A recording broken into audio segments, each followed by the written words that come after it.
It's gonna be the very best day of your life. It's gonna be, yeah. Do you believe it? It's gonna be the very best day of your life. Yeah. You was picking out your fit, plan to decorate your crib. You was about to get it lit. I know.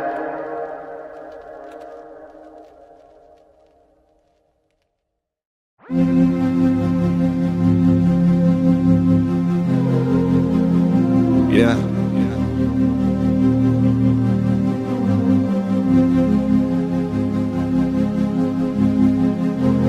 Oh, what? Yeah. You look at me like I'm a threat, but really I'm just a blessing. This is what it's like to be real. Come on, feel. They know I'm the truth. On some that'll change your perspective. I know what it's like to be real.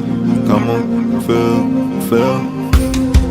Walk around stressing, not realizing life is a blessing. Don't know what it's like to be real. Come on, feel. And we don't get no but your flexing. All of your antics and presents. We know what it's like to be real. Come on, feel.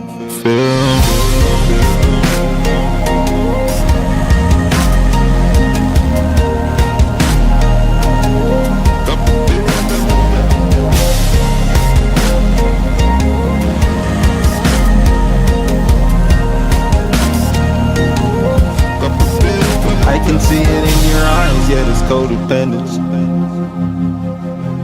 When you spend your time, see you're lacking vision. When you compromise, got no independence. You see me living life and you get offended. Yeah, you get offended. But come on to the other side. I am the light so you cannot hide. Tryna fit in, got you dead inside. Tried to kill me but I cannot die, yeah. I'm alive and you cannot take it. I'm on the rise and this crown I'm taking. On the winning side and there's no mistaking. No, you cannot fake this. You look at me like I'm a threat, but really I'm just a blessing. This is what it's like to be real. Come on, feel. They know I'm the truth. On some that'll change your perspective. I know what it's like to be real. Come on, feel. Walk around stressing, not realizing life is a blessing. Don't know what it's like to be real. Come on, feel. And we don't get no but your flexing. All of your antics and presents. We know what it's like to be real. Come on, feel.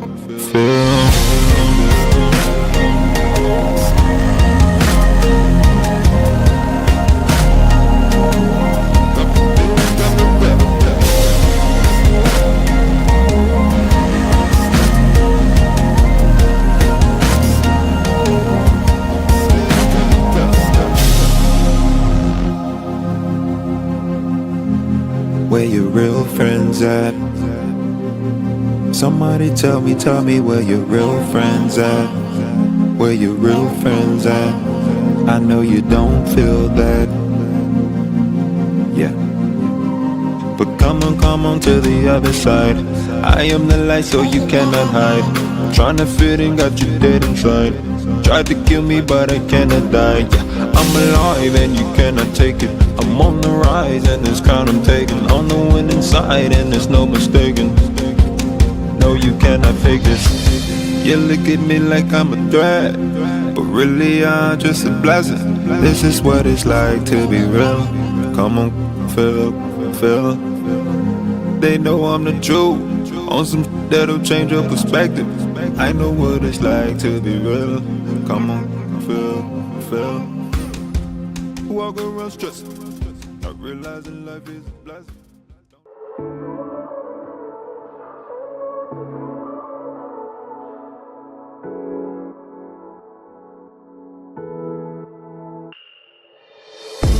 This is pain, this is youth.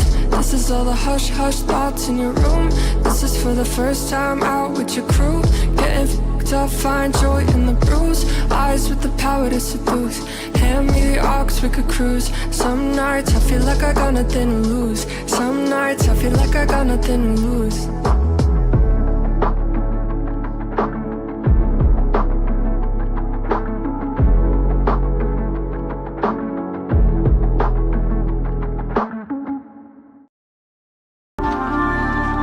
Freedom, such an elusive concept for many, available to all, yet grasped by few. A freely given birthright, yet more costly in its expression than most believe they can afford. But what is the cost to live without it? Wars have been forged over it, and yet it belongs to the peaceful. Slaves have been made in their master's attempt to barter his or her way into its city gates. But the gates of freedom are not open to the despot. Many will cross oceans to find its shores, but its borders can be found within. Its name is heralded by all nations and tongues, though most never recognize its face in their lives. They welcome and wish to see its benefits, yet resist and refuse to walk out its precepts. Though many attempt to destroy or hide its reality in their futile effort for unwarranted control, the truth of freedom will outlast any of the dissipating lies that seek to blot out its existence. Freedom is not the erasure of all boundaries, but rather the embracing of those that are healthy and true. It is not the denial or blame of consequence, but rather the right and pathway into full responsibility of every outcome in your life. Freedom is not accepted by the weak. It is the way of the strong, the gateway to growth, progress, and ultimately for everyone, a life full of fulfillment.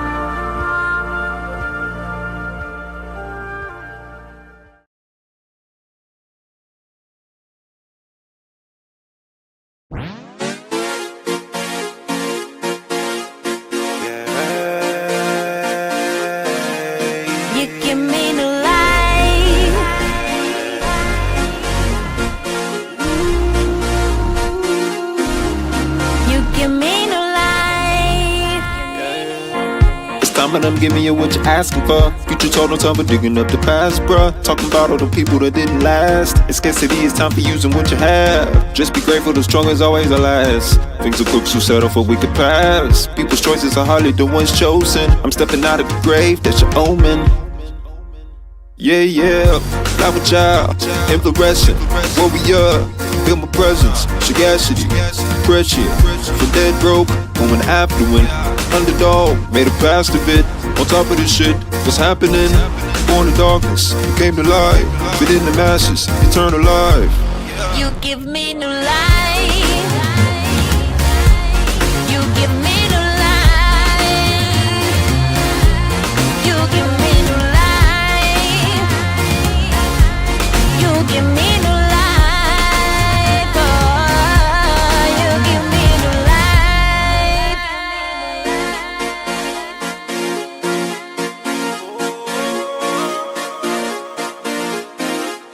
You give me new life.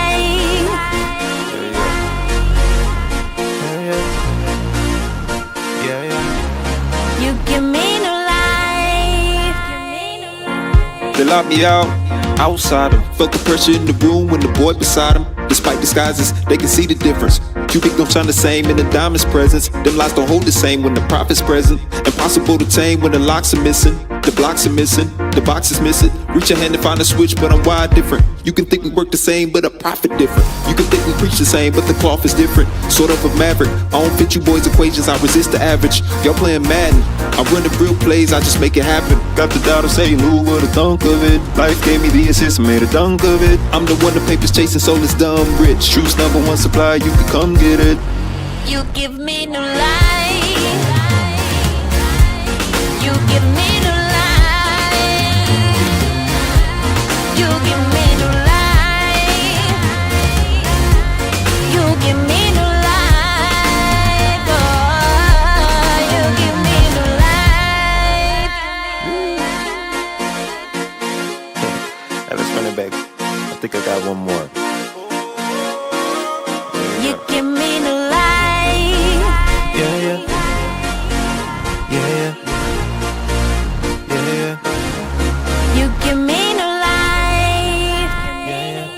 you wasting time waiting, thinking I'ma fall behind. I'm the future, baby, I ain't even seen my prime. Culture spinning on my axis, so I'm never late. You just left to try to catch the waves that I create. But this ain't surfing, no, these waters for the boat. You never catch it from just talking about it, Lord knows. Got them nodding from the bars I wrote a decade ago. That's how you know when it's the truth, 'cause they'll never get old.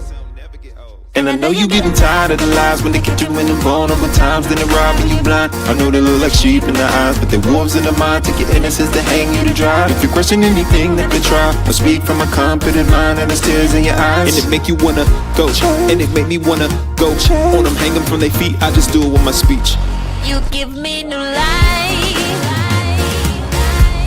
You give me new life. You give me new life. You give me new life. Oh, you give me new life.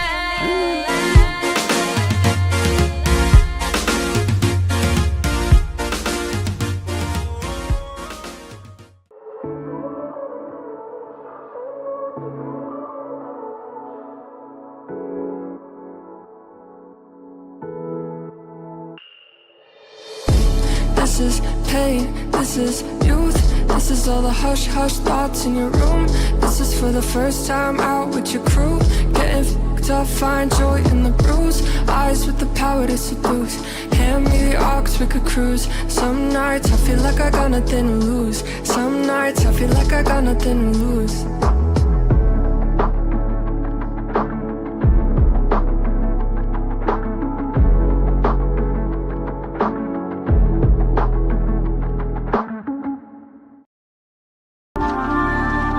Freedom, such an elusive concept for many, available to all, yet grasped by few. A freely given birthright, yet more costly in its expression than most believe they can afford. But what is the cost to live without it? Wars have been forged over it, and yet it belongs to the peaceful. Slaves have been made in their master's attempt to barter his or her way into its city gates. But the gates of freedom are not open to the despot. Many will cross oceans to find its shores, but its borders can be found within. Its name is heralded by all nations and tongues, though most never recognize its face in their lives. They welcome and wish to see its benefits, yet resist and refuse to walk out its precepts. Though many attempt to destroy or hide its reality in their futile effort for unwarranted control, the truth of freedom will outlast any of the dissipating lies that seek to blot out its existence. Freedom is not the erasure of all boundaries, but rather the embracing of those that are healthy and true. It is not the denial or blame of consequence, but rather the right and pathway into full responsibility of every outcome in your life. Freedom is not accepted by the weak. It is the way of the strong, the gateway to growth, progress, and ultimately for everyone, a life full of fulfillment.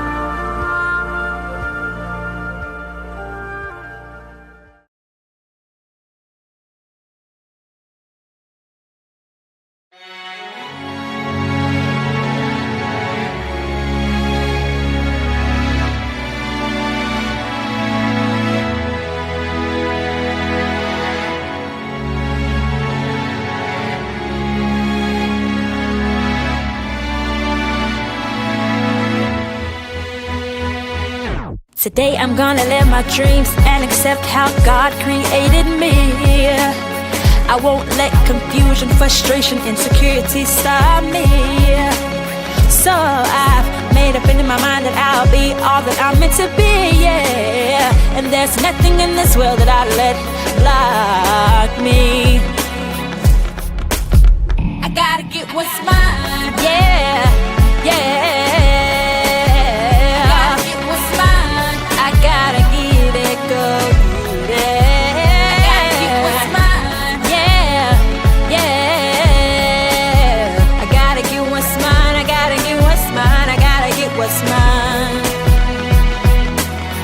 No hater can stop my favor. It's not determined by you anyway. And I've been waiting for this moment in my life, so I ain't worried about what he has to say. And please believe me, you don't have to bet on me, 'cause I'll bet on me any day.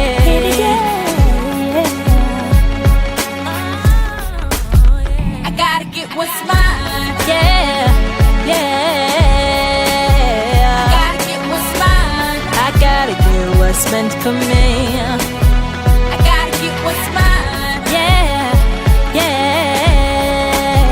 I gotta get what's mine. I gotta get what's mine. I gotta get what's mine. I gotta get what's mine. Yeah, yeah. I gotta get what's mine. I gotta get it, go get it.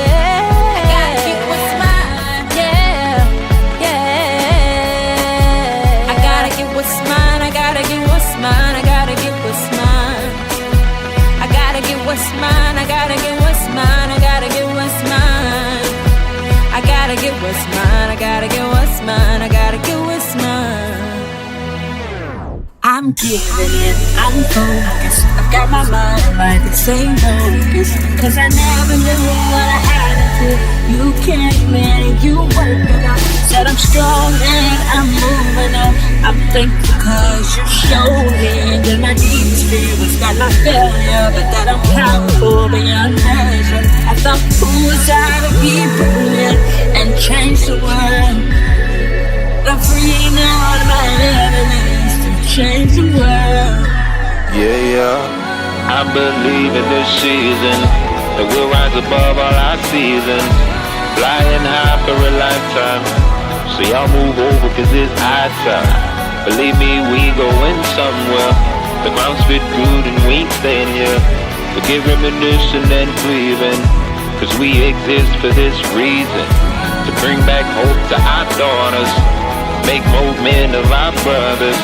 This legacy to our fathers, that security to our mothers, to spread more light to the nations, pursue all peace with all patience, presenting God-like lifestyles. Y'all thought wrong, but it's right now.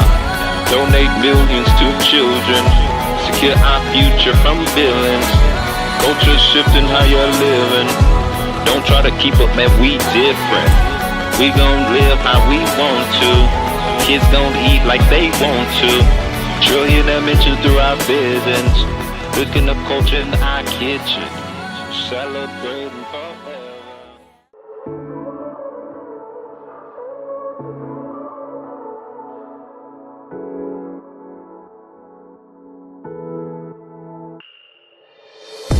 This is pain, this is youth.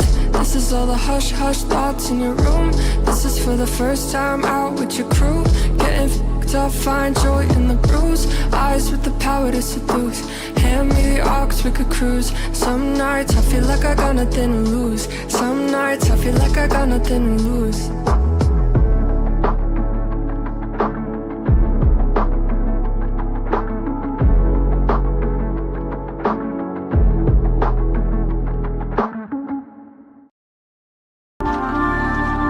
Freedom, such an elusive concept for many, available to all, yet grasped by few.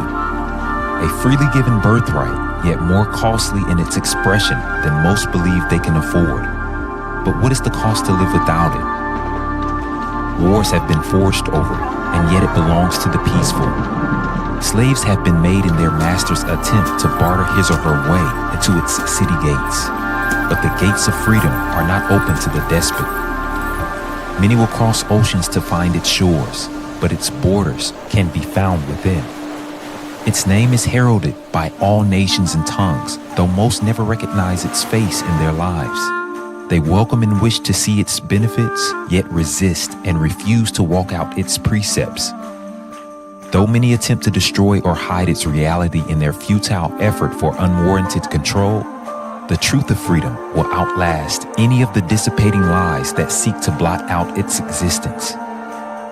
Freedom is not the erasure of all boundaries, but rather the embracing of those that are healthy and true. It is not the denial or blame of consequence, but rather the right and pathway into full responsibility of every outcome in your life. Freedom is not accepted by the weak. It is the way of the strong, the gateway to growth, progress, and ultimately for everyone, a life full of fulfillment.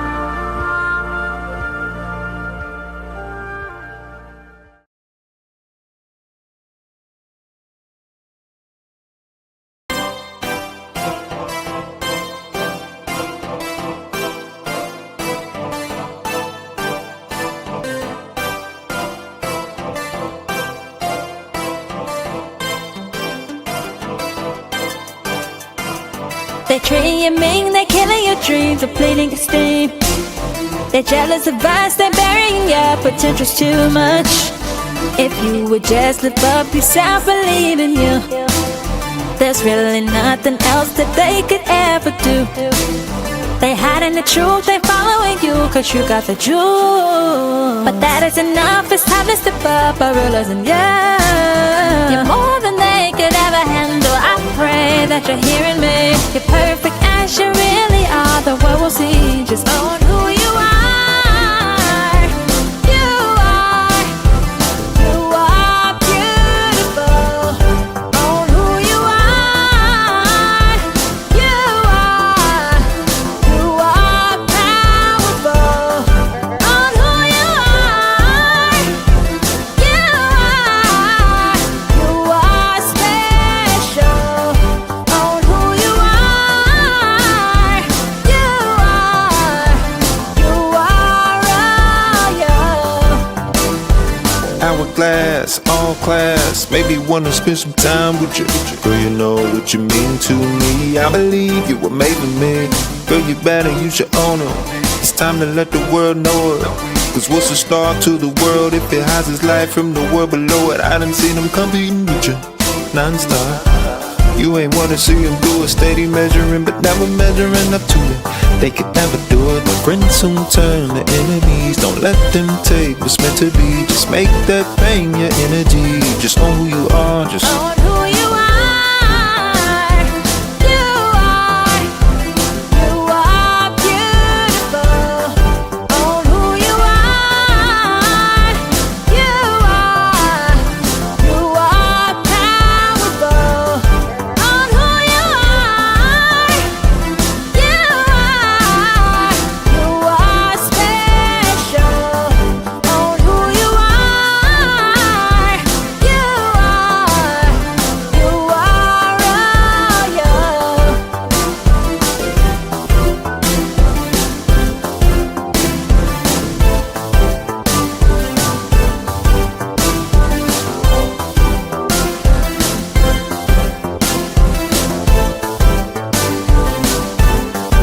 Own who you are. You are beautiful. Own who you are. You are powerful. Own who you are. You are special. Own who you are. You are royal.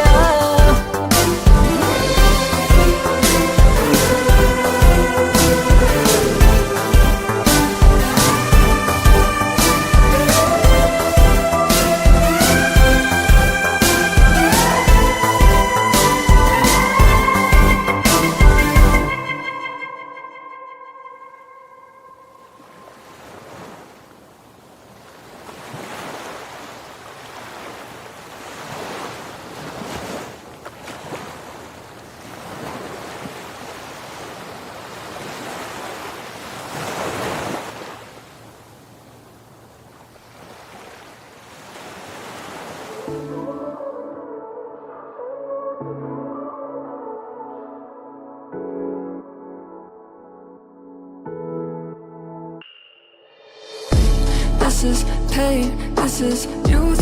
This is all the hush hush thoughts in your room. This is for the first time out with your crew. Getting f***ed up, find joy in the bruise. Eyes with the power to seduce. Hand me the aux, we could cruise. Some nights I feel like I got nothing to lose. Some nights I feel like I got nothing to lose.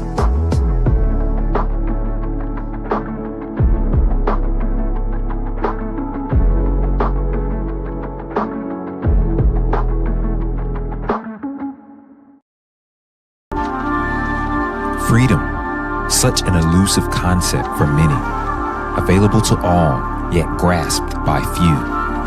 A freely given birthright, yet more costly in its expression than most believe they can afford. But what is the cost to live without it? Wars have been forged over it, and yet it belongs to the peaceful. Slaves have been made in their master's attempt to barter his or her way into its city gates. But the gates of freedom are not open to the despot. Many will cross oceans to find its shores, but its borders can be found within. Its name is heralded by all nations and tongues, though most never recognize its face in their lives. They welcome and wish to see its benefits, yet resist and refuse to walk out its precepts.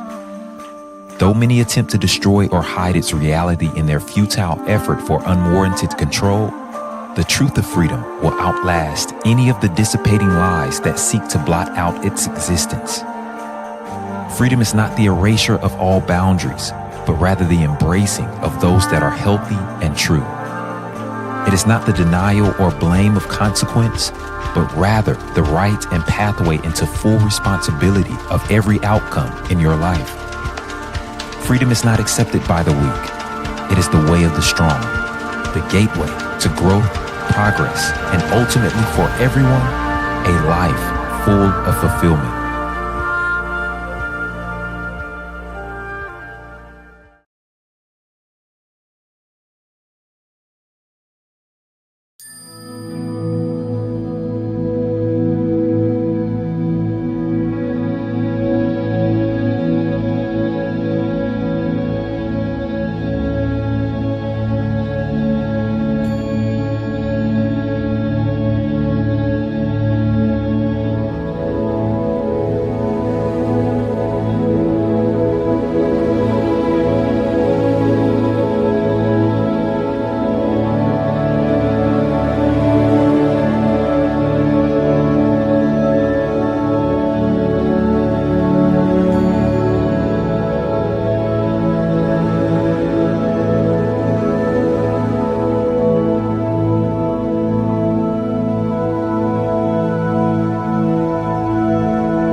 Welcome to The Way, an Iexist event. I want to say on behalf of everyone here that we're honored to have you join us for today's training and session. As a coaching and counsel company, we've been serving others since 2018, and we know that your growth, success, and fulfillment is vital, not only to yourself, but to everyone around you. And it's at the core of our heart and mission here that everyone possible be pressed and empowered to lead a life that is full of fulfillment. Thank you so much for accompanying us on this experience. We're looking forward to see how this will impact the many of you. Share this with your family and friends, all those that you love, to grant them the opportunity to partner with you as you become all that you are. Enjoy.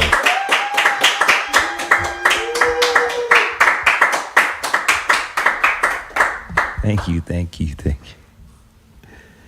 Thank you so much for joining us. This is The Way. This time it's The Way, the spiritual edition. Couldn't wait to be back. I know for real. I honestly gave y'all 2 weeks worth of information last time, but I didn't want to condense it and chop it up because I'm ready to move on. You don't know this, but I'm chock full of information, wisdom, knowledge, things like that, that I can only accredit to the only Savior there is. And I have so much to share. People in the room, the guys in this room at least, know, even as a part of training, that at a particular point, how long was it? We're talking about every day. At least a couple years, year and a half. Listen, every day. How long? Every day. At least an hour every day. And do you feel like it was a whole bunch of repeat? A year and a half every day. Listen, I was made for this. Teaching constantly. And this was a part of our training and things like that. So I'm really a different animal, a different beast. Believe me, when it comes down to this, I really been taking it light on y'all. They were laughing at me because I was like, that was however long it was, right? Maybe a 3-hour plus situation. And even last week we held back. Believe me, it was so much I needed to get to. But, you always have to remember that there's next time for most of you. That's a little bit dreary comment on Christmas. But yeah, there's always next time. So we're going to spread things out and, keep it fun. So thank you again. I'm asking you first and foremost, share, push this out to as many people as possible. I know you enjoyed last time. I'm telling you, it only gets better and better. And I'm for real when I say I hold back most of the time. That's been a comment from people that have heard from me before anyway. I even had out what I'll call an elder of mine call me up one day. Stop holding back. I was like, yes, ma'am. All right. So holding back, but part of that's intentional. And I'm only saying this again to let you know it's only going to get better and better. We haven't reached the depths of depths when it comes down to my presentation or anything like that. But I really kind of want to ease you into certain things because I'm concerned for your soul. Another thing I was told, this is a lesson my mother taught me a while back, and this is part of the reason it's intentional. She's like, Bryan, don't choke the people. She always used to tell me that, concerned about my teaching of certain principles and things like that. And, you think about a mother eagle, or you think about an adult eagle feeding children, I should say, or its children at the age and stage in which they cannot fend for themselves, feed themselves, the capacity, the belly of the parent eagle is a lot wider. They're a lot stronger, things like that. If they were to, and I'm not, y'all, please don't take this in any type of arrogant manner. There has to be room for us to be able to tell the truth. I'm being honest with you, okay? But if that mother for instance, eagle was to let out everything that its capacity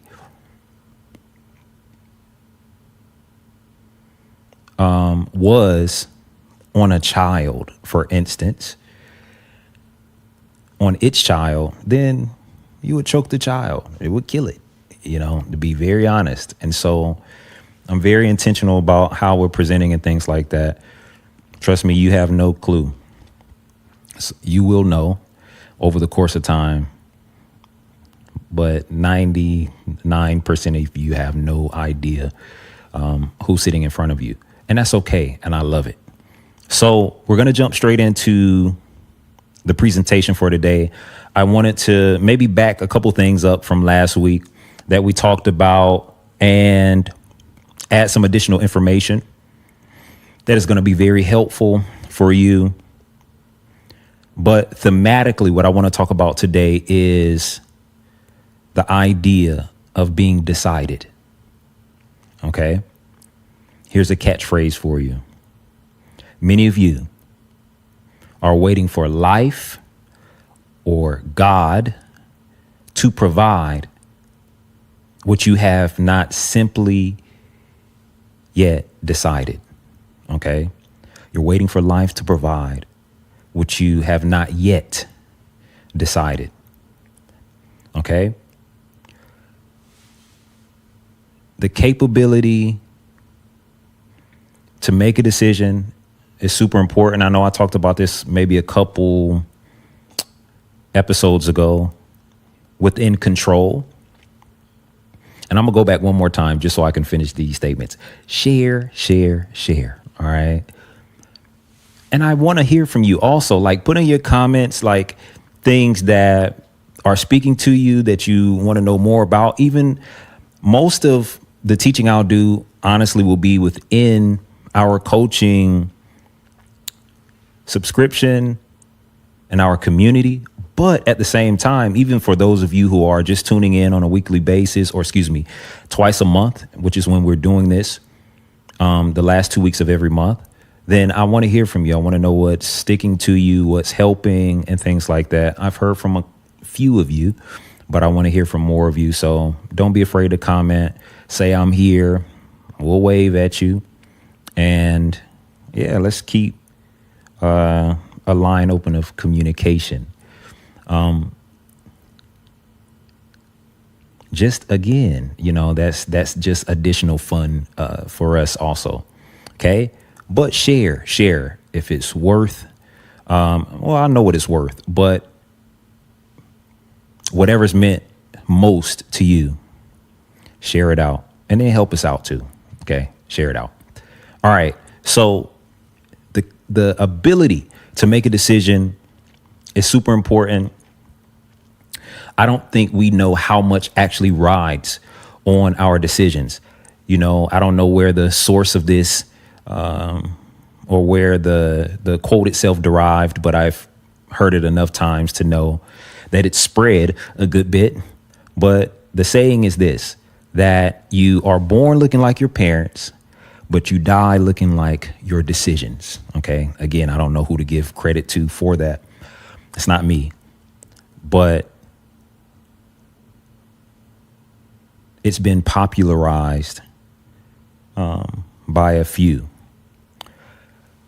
And it's true for sure. Now, why it's important to know this, the funny thing about this, I'm having these side notes in my brain, is that last week was the business edition and it was so spiritual. And this one may lean a little bit more practical this week, which is quite interesting. All right. A little bit. Your ability to make a decision. There's so much that rides on the decisions that we make. Now, up front, I do want to say this to you. No decision is indecision. Okay. And let me say it this way. Indecision is, especially once you've been made aware, it is a decision. Okay. So there's no leniency when it comes down to the area of decisions. And I'll tell you exactly why I'm talking about all of this. Remember that catchphrase from the beginning. Many of you are waiting for life to provide what you have simply not yet decided. Okay. So much is riding on your ability, your capability to make decisions. Indecision, once you've been made aware of what indecision is, what it does, what it looks like, at that point does become a decision. Okay. Now, I've heard it said before that indecision is a decision from this angle too. Ultimately, it plays out in your life as a decision, which means that as long as I stay undecided about any particular matter, all right, life will treat me like I've made a decision not to do anything, right, or not to move forward. In real life, the way indecision plays out is as if I made a choice not to do something. Okay. Follow me. Stay with me. I also need to upfront define for you what a decision is. So let's look at a simple way to define decision. If you think about the ideas of declutter, demystify, it's taking the mystery out of something, taking away the clutter from something. Okay. So here's how we're going to simply define decision today. It means to cut away, take away, cut away every other option. Okay. So when I've decided something, there's no option B, there's no option C, there's no option D, because I've cut away every other option.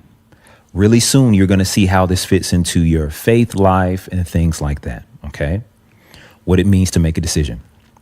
So the last time we talked, I harped on this particular idea that I want to bring back to the forefront. I told you we'd be recapturing some of the themes. This idea was that God is not trying to give you anything. Okay. If you have not seen last week's episodes, it's one of my favorites thus far.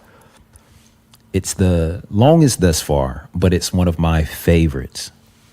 I was super excited going into it. And I told you I had everything I wanted to say prepared for months at that point. And so I don't know if it ever spills out. And this is for all the teachers and speakers and things like that.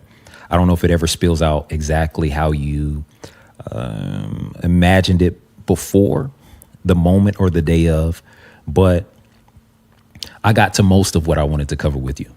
All right. So one of those things, yet again, is that God is not trying to give you anything. What is he trying to do if he's not trying to give you something? He's trying to make you. All right. We don't go into life having a lack mentality. In order to have an abundance mentality, I have to realize abundance. What do I mean? Here's another, maybe a better word for you. Recognize abundance. I have to realize that we did not come into this world lacking anything. That does not mean that your particular predicament, your particular circumstance was not one that you could not describe as poverty or something like that. All right. It doesn't mean that you couldn't describe your predicament as poverty, but poverty in and of itself is a lie. This is going to hurt already. Poverty in and of itself, my God, is a lie. Okay. It's rejection of the fact of the knowledge that you were born lacking nothing. And we're talking about from God's standpoint. Thank God this is the spiritual edition, so I can bridge spiritual topics in more easily. From God's standpoint, He did not build a world that lacked anything that you would need or desire throughout your lifetime. Okay?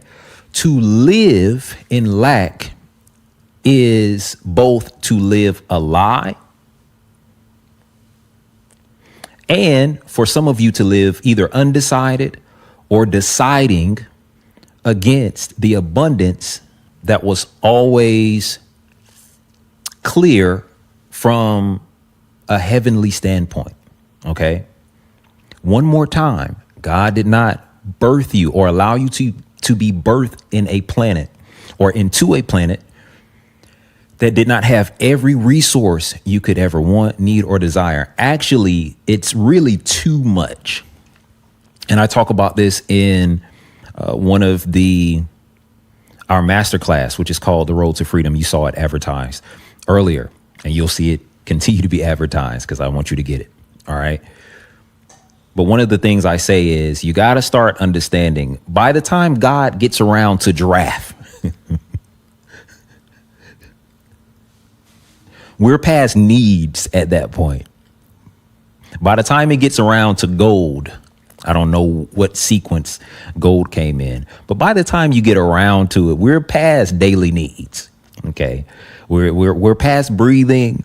We're past food, nourishment, things like that. Okay. So why do I use the words too much? Because he's abundantly supplied us. When you get the jewels, when you get the certain sea animals that we possibly haven't even discovered yet, all right, that are in the depths of some ocean, maybe under the earth somewhere, right? We had too much. You understand? All right. This world is highly, highly, highly abundant. To live with any other thought in mind, in any other reality, is a lie.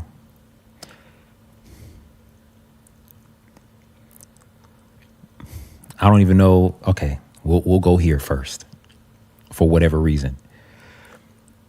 I've never. See, the problem is this, and I don't know why we're harping on this already. The problem is this. I don't know how in the world. Let me say it to you this way. I've never felt impeded upon or on by someone else having a lot of things. I've never felt like they impeded my success. I've never felt like they've held me back. I've never felt like there wasn't enough because Joe Schmo had 10 houses.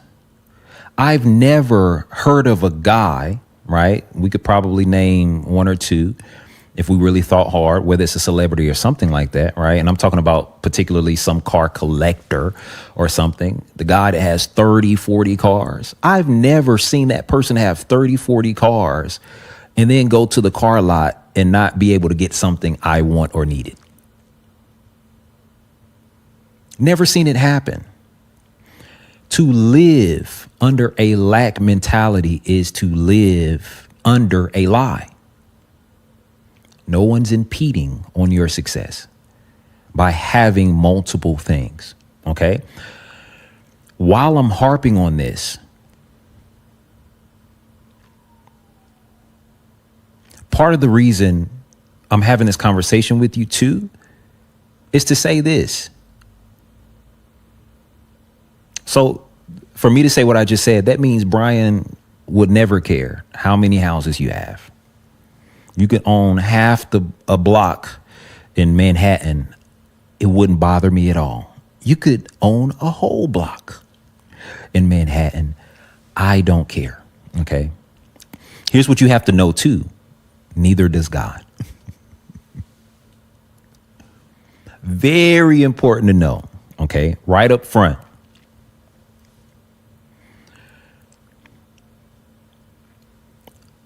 Because you don't know that, a lot of us have made trials out of trivial matters. Listen to me. This world is abundant. No one's impeding on your success or your ability to have. All right. What's the difference between you having and not having? It's what you are willing to become or be made into. Again, God is not trying to give you anything. And this is for the Christian or a believer, I'll say, in Christ. Have you not yet realized that in Christ, God is giving you everything? Literally everything. Everything you could need, want, desire, etc. Okay? Which means we're not having a provision problem. Back to the top, some of you are having a decision problem. Okay? We'll get back to that in a moment. So here's the issue. You need to be made into the person that can have a particular thing. Now, here's my problem with a lot of people.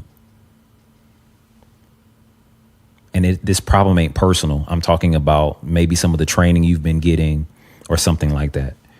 There's an old saying that says, beware when the slave becomes king. Essentially, I'm really narrowing the subject matter down. Beware when the slave becomes king.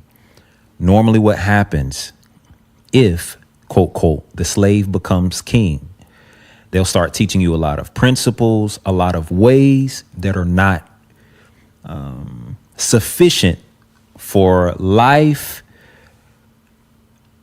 And even more than that, abundant life. They'll start turning you into people who will kill each other over what is abundant on this planet.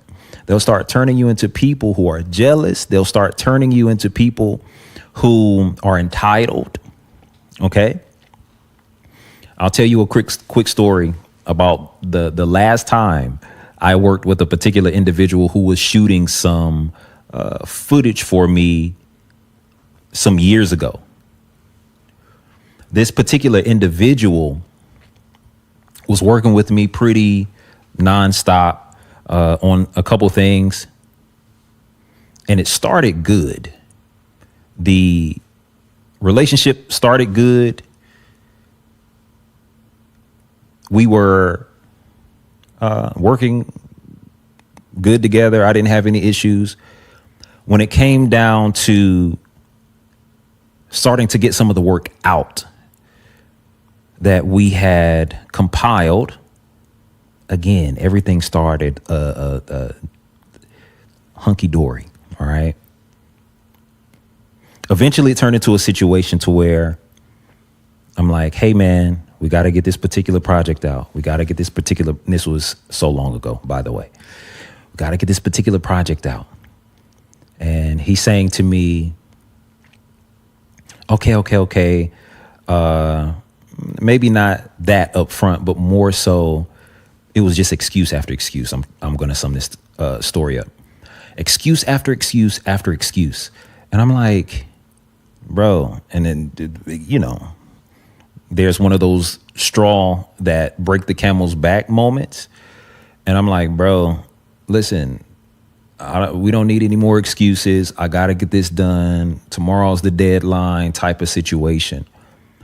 And we ended up having to break off the relationship. But I'm going to tell you what a big part of the problem was. I'll never forget. And this was not biblical, but I guess his cultured Christian ideology. Okay. I remember him saying to me, you know, I really think God wants to make me this huge, successful person. And then he used a comparative, or he compared himself to someone who was highly successful and widely known. I think God really wants to make me like this person. And this is what he said. He said, but I'm only going to have to do half the work because I'm Christian. If that wasn't the last time I talked to him, it was one of the last. OK, I had a particular problem with that idea because fundamentally he did not realize that his being a person of faith did not help him to escape the process of becoming what it took to get to a particular place. OK, no one of us can ever skip that process. My problem a lot of times coming across a lot of people is this whole idea that because I joined this, because now I have God on my side, because this, and I want you to realize this, again, this is the spiritual edition, so I can reference a lot more, scriptures, things like that. You have to realize that behind the death of someone like Christ was this whole idea that I thought you were going to come into my life to slay all my giants for me. OK, I thought you were going to overtake all of this governmental system. I thought you were going to come do all the work for me and we just get to sit back and cheer.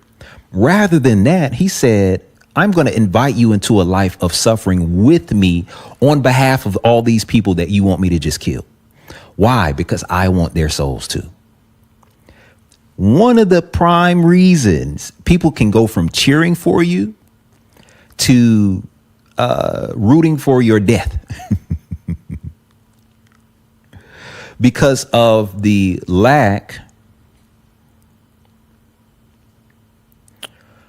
of responsibility we are willing to take up. OK, why am I telling you this? Because you need to know how things work in order to properly choose and things like that. OK, we're moving on. But my point is this. Yet again, God is not trying to give you anything. He's trying to make you someone who can have particular things. Last week, we talked about gaining keys. And the funny thing is, I talk to people about this idea of seeing or whatnot. I know I've said it multiple times. I can see. All right. We remember that. But the problem is, who do you think?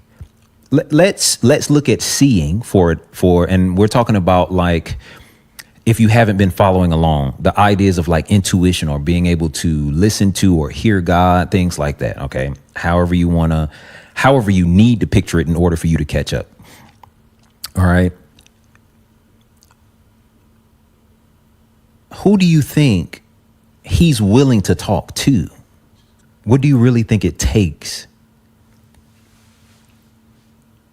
to hear? Who do you think you actually have to be for him to talk to you? I've said this recently. God don't pillow talk to everybody.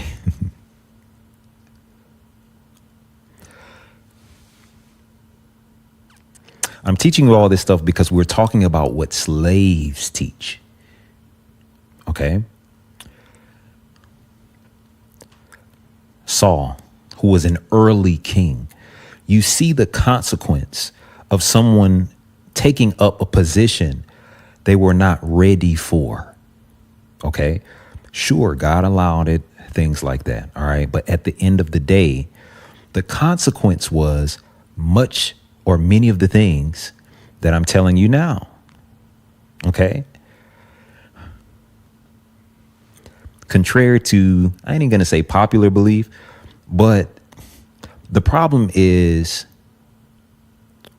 if I am grooming a bunch of people who don't ever learn to formulate enough intestinal fortitude to be able to make decisions on their own, I'm nothing but a slave master. Okay? That's all I am. The issue with that is the more I keep trying to develop people when I don't know how to develop people who know how to make their own decisions, right? We talked about the idea of self-regulation, people being able to decide for themselves and things like that, which is really against some of your theology or something like that. All right. This is the spiritual edition again. OK. For whatever reason. The issue is that if I keep putting myself in a predicament to,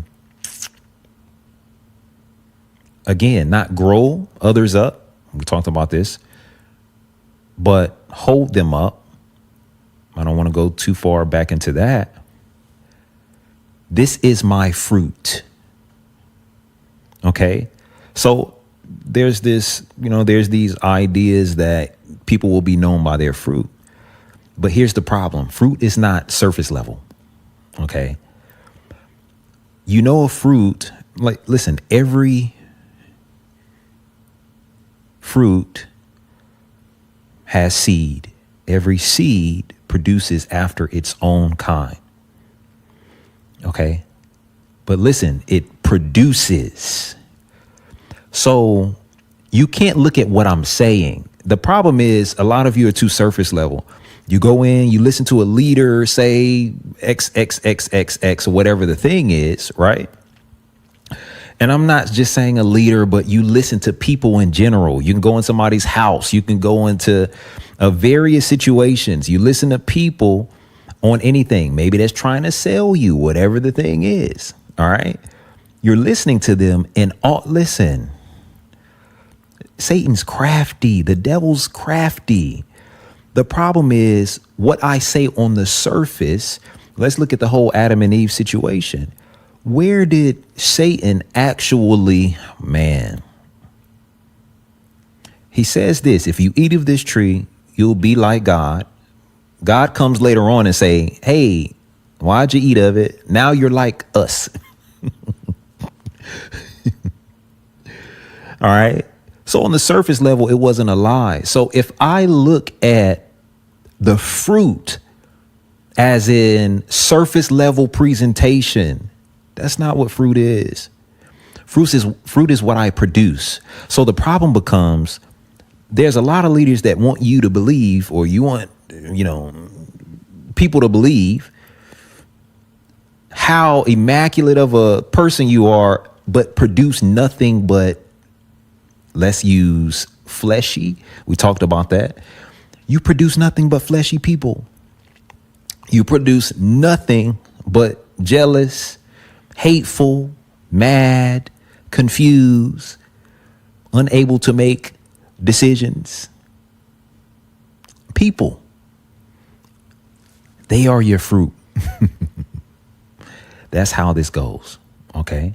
Now, can one person take up and hear me? I'm very balanced in my approach. Am I saying that I have to take full responsibility for every decision that people decide to make, although they've been around me, especially if they come around me as an adult and they've already had X amount of years of, I'm not saying that at all, but I promise you I know what I'm saying.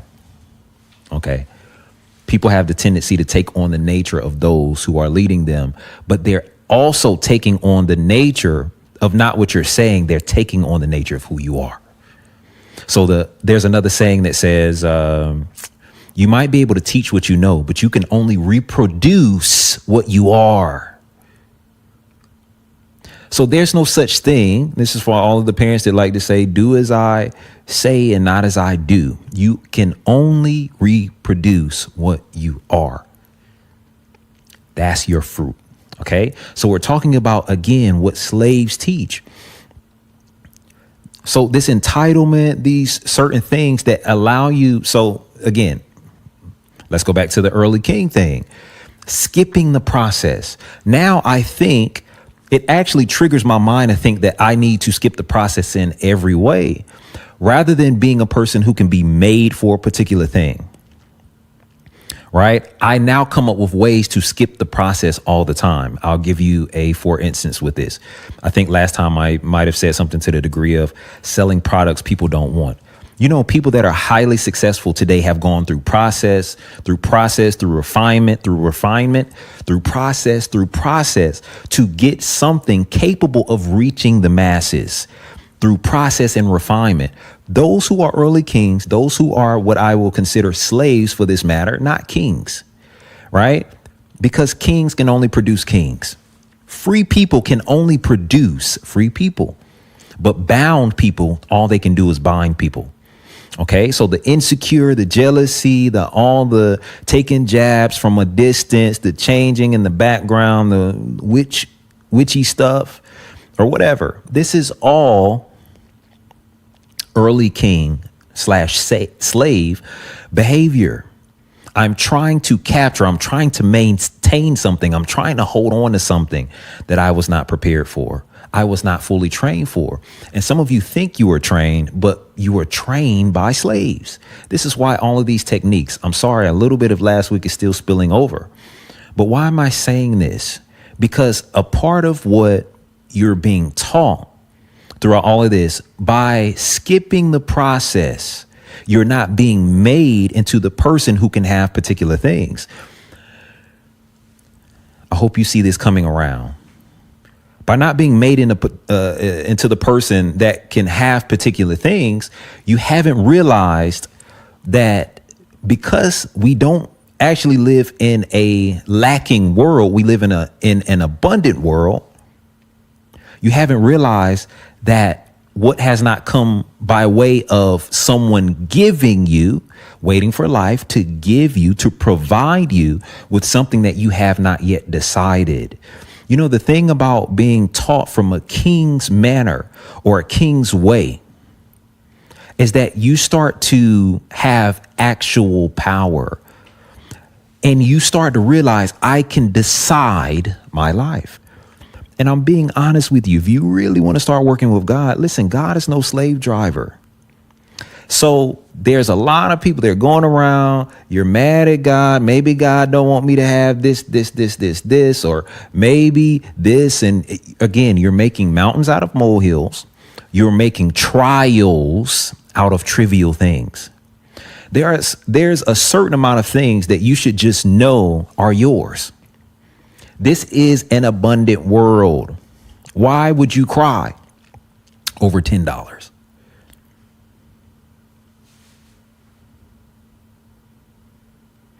But again, if you have not been developed to be able to just go get what you're begging for, kings are not beggars. So why in the world do you need permission to go get something that's already yours? It means that you are not a son. You're probably still playing slave. Okay? Because true power and authority comes to those who are in what we'll consider for today. I don't know if I have time to really discuss all of this, that are in sonship, right? To real royalty, to real kings. Okay. I'm not being gender specific, but to real royalty, you know, like you get the keys to unlock doors. We talked about that a little bit last time, right? So you're not waiting around for permission for things that are already abundant, have already been given you. So it's a little bit, you're not, on top of that, you're not looking for shortcuts to get what you can just go get. I remember somebody saying one time, they're like, brother, I'm being honest with you. Find you an orchard somewhere. How can you starve? Just go get you some fruit. One of the benefits of being kings, all these things, I'm saying even in this world, and I'm getting real spiritual now, is the ownership factor to the whole thing. Why am I waiting for permission? Who have I been taught by? Where have I been getting all of these mindsets that have me behind 70 years, waiting behind another slave who's now rationing blessings to me and all this other stuff, right? I created this, or another one I was going to create that I still may do, audio podcast, was Get Out of Line. Okay, why are you waiting in traffic for something that's abundantly yours? That as being a child or a son of God, you can just decide to have. All right. So slave systems are established by slaves, full of control, full of middleman syndrome things. Go listen to Middleman or Death to the Middleman on Living the Dream, the audio podcast, our audio podcast. OK. Why are you waiting? Sitting around waiting? Why are you wanting permission for what you should just be deciding? Okay. I promised myself I wasn't going to go 4 hours like last time. That's an exaggerative number. Maybe. I don't know how exaggerative, but it's exaggerative at least a little bit. Okay. So I'm going to move on pretty quickly. Getting out of the lane of deservingness and things like that, like entitlement. I told you I ended that relationship because I knew I wasn't going to get any work out of this person. There is no status you can take up in life. You don't get God on your side and then get to avoid work at that point. Listen, if anybody's avoiding the work of becoming to be able to have a particular thing, they are a crook on whatever level. And the crazy thing is, people think that you have to do something illegal to be a crook. It's not true. You need a little wit. Okay. You need to learn your way around systems. That's all. You don't gotta be doing anything illegal on paper to be robbing people. Believe me. Okay. But the only type of people who are skipping the process are ones who have that slave mentality, which breeds entitlement, jealousy, all those things, competition with their fellow men who they believe is impeding on their success and can't stand for someone else to outshine them, etc. This is a slave mentality, by the way. All right. When we come back, cutting myself short, guys. All right. Give me some kudos. When we come back, I am going to talk just a little bit on some of the things that's actually impeding your decision, right? Because what I'm promising you is that what you don't have is not because it hasn't been provided. It just hasn't yet been decided by you. Okay. I'll show you some things that's prohibiting your decision making, the things that you're struggling through, and we'll get out of here. Hopefully that was enough to set a ground basis with me trying to go fast this week to ease it up on you. All right. We'll be back.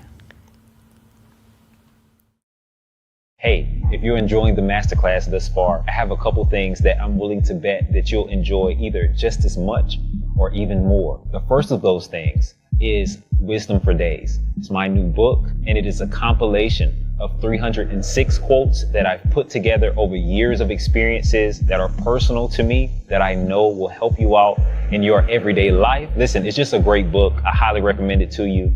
I want you to get it. You can get it at becomingallthatweare.com. Also, while you're there, pick up my book, A New Home. Go to the website. You can see all the details about it. It's a book that I've geared towards leaders that really will help you if you're feeling like you don't fit in life, as if you stand out in some type of way that you may not want to, but you just can't help it. This is all about how to get rid of your need to fit in and really stand out and be the person that you were created to be. The third thing that I want to tell you about is my podcast, Living the Dream. It is an Iexist podcast that I developed a few years ago that has tons and loads of great information, wisdom, insight, I geared it towards the people who need the reality of living the dream. I know that talking about the dream is one thing, but to live it is an entirely different thing. And if you want insight in what it's like to actually live a dream, that is the podcast for you. Go pick these things up. Go listen to these things. They'll continue to help you on your journey to progression, to freedom.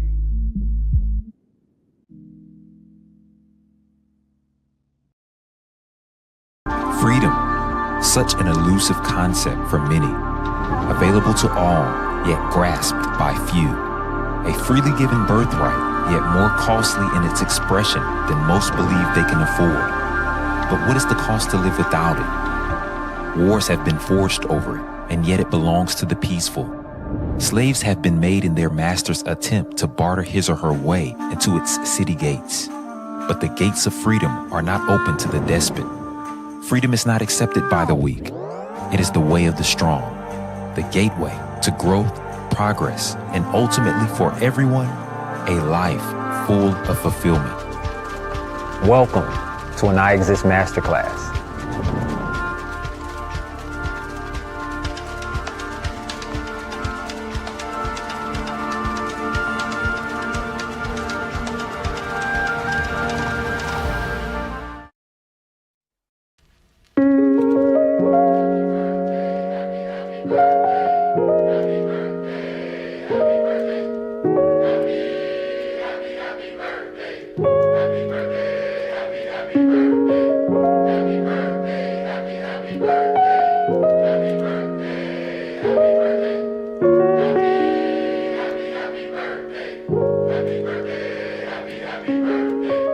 Hopping around, you was glad cause it's your birthday. Till your mom called and said your birthday was her worst day. Even with the drama, you can still make it the best day. Cause it's the best day, yeah. Baby, it's your birthday and it's the best day. It went the worst way, but let it fade away. Let it fade away, cause it's the best day. Yeah, it's your birthday. It's gonna be the very best day of your life. It's gonna be, yeah. Do you believe it? It's gonna be the very best day of your life. Yeah. You was picking out your fit, plan to decorate your crib. You was about to get it lit, I know, yeah. You was changing out the codes, deleting autumn. You was writing down your goals, I know, hey. You plan to turn it up tonight, well alright. Then wake up to a better life. You still got time to make this right. Yes I know, yes I know, yes I know, yes I know. It's gonna be, today it's gonna be, it's gonna be, oh. You was chatting around, you was glad cause it's your birthday. Till the pilot called and said your bag won't be at baggage claim. Even with the drama, you can still make it the best day. Cause it's the best day, yeah. Baby, it's your birthday and it's the best day. It went the worst way, but let it fade away. Let it fade away, cause it's the best day. Yeah, it's your birthday.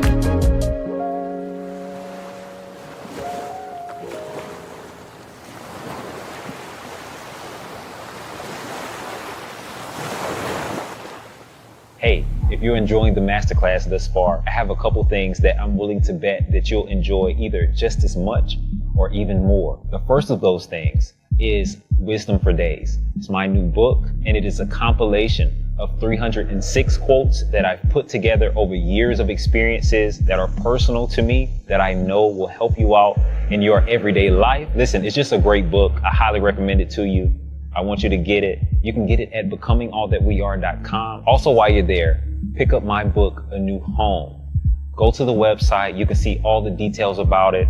It's a book that I've geared towards leaders that really will help you if you're feeling like you don't fit in life, as if you stand out in some type of way that you may not want to, but you just can't help it. This is all about how to get rid of your need to fit in and really stand out and be the person that you were created to be. The third thing that I want to tell you about is my podcast, Living the Dream. It is an Iexist podcast that I developed a few years ago that has tons and loads of great information, wisdom, insight. I gear towards the people who need the reality of living the dream. I know that talking about the dream is one thing, but to live it is an entirely different thing. And if you want insight in what it's like to actually live a dream, that is the podcast for you. Go pick these things up. Go listen to these things. They'll continue to help you on your journey to progression, to freedom.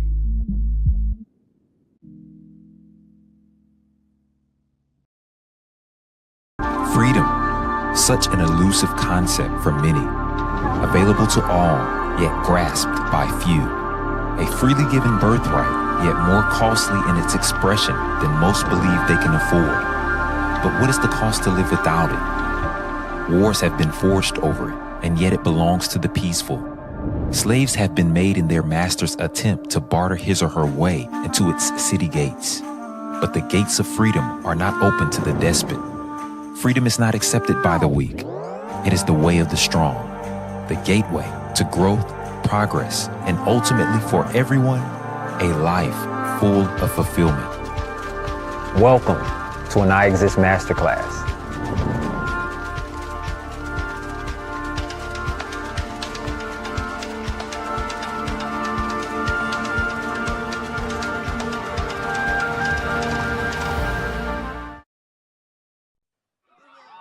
Sinatra's song My Way, I Did It My Way, should be his theme song forever because he did it his way. He didn't wait for anybody to tell him how to do it. He did it his way. Why you worry about me? Why you worry about me? Worry about me is whatever I say. Yeah. You say there's really no way to win. You say the pressure's too much giving. You should just hold your breath, cause I say I'll do this my way. Can't understand why you're worried about me. Made up my mind that I would be free. So just keep that to yourself, cause I say I'll do this my way. Hold up. They like, B, why you all in this rap-ish? I'm starting to feel like you capping. I'm starting to feel like you acting. I'm starting to feel I'm being catfished through touchy subjects and ad-libs. Are you a preacher, man? Or a lyricist? Cause I don't really know if this hat fits. I'm like, wow, that's how you feel. I guess I just keep it all to myself. Won't no opinions, I don't need your help. But since you asked, let me share this wealth. Pay attention. Thing is, I'm both full of wisdom, full of wealth, full of God, still a earth shell. Ain't into sorcery, but I break spells. Learn to bring heaven, cause I've been through hell. And to trust funds, but I don't trust well. I'm a businessman and I'm God's man. Got a nurse brand and I dress well. I'm a lamb dressed in wolf's clothes. I'm a lion dressed in a man's robe. Dealt a bad hand, but I don't ever fold. I'm a high priest with no church clothes. Look, no cap. So you really mad cause I don't do what you do? Think I'm a fool cause I don't choose what you choose. Still living well while I break all the rules. Looks like you might have this whole thing confused. Y'all hypocrites are like 9 people, but when it come to hats, I can't wear a few. Stop playing. You say there's really no way to win. You say the pressure's too much giving. You should just hold your breath, cause I say I'll do this my way. Can't understand why you're worried about me. Made up my mind that I would be free. So just keep that to yourself, cause I say I'll do this my way. Yeah. Say it's about what I say. It's about what I say. It's about what I. Yeah. Why you worry about me? Why you worry about me? It ain't about what you see, it's about what I see. It ain't about what you say, it's about what I say. It's about what I say. Why you worry about me? Why won't you let me be? Why you worry about me? It's about what I see. It ain't about what you say, it's about what I say. It's about what I say.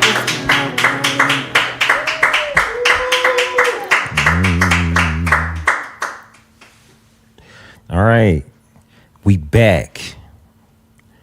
Thank you so much for rejoining us. If you left or if you stayed on, Thanks for continuing to tune in.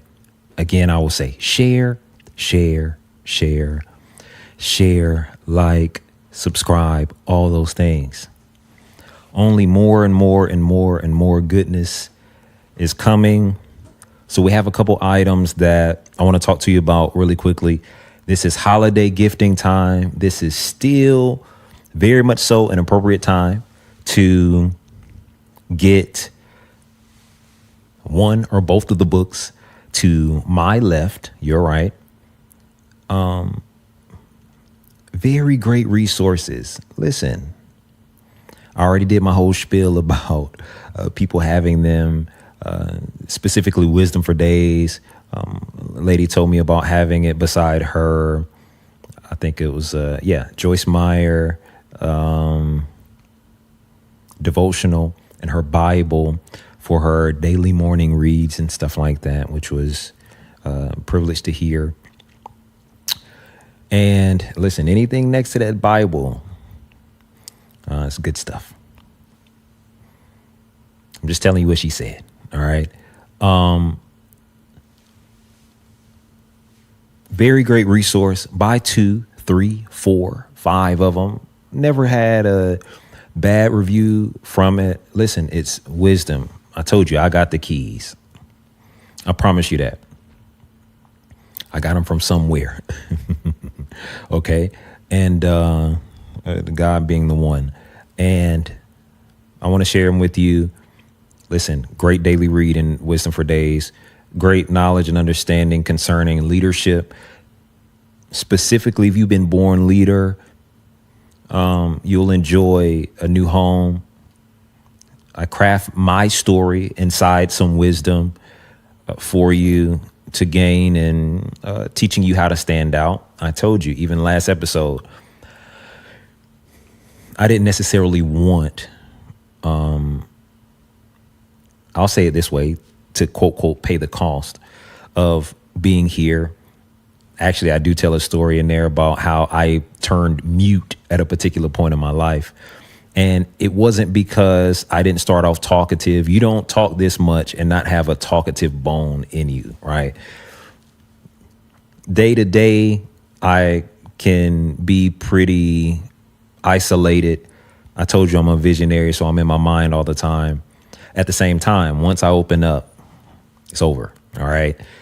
We can go 4 hours, 6, whatever the thing. Okay. I have smiles in the room because of how true that is. All right.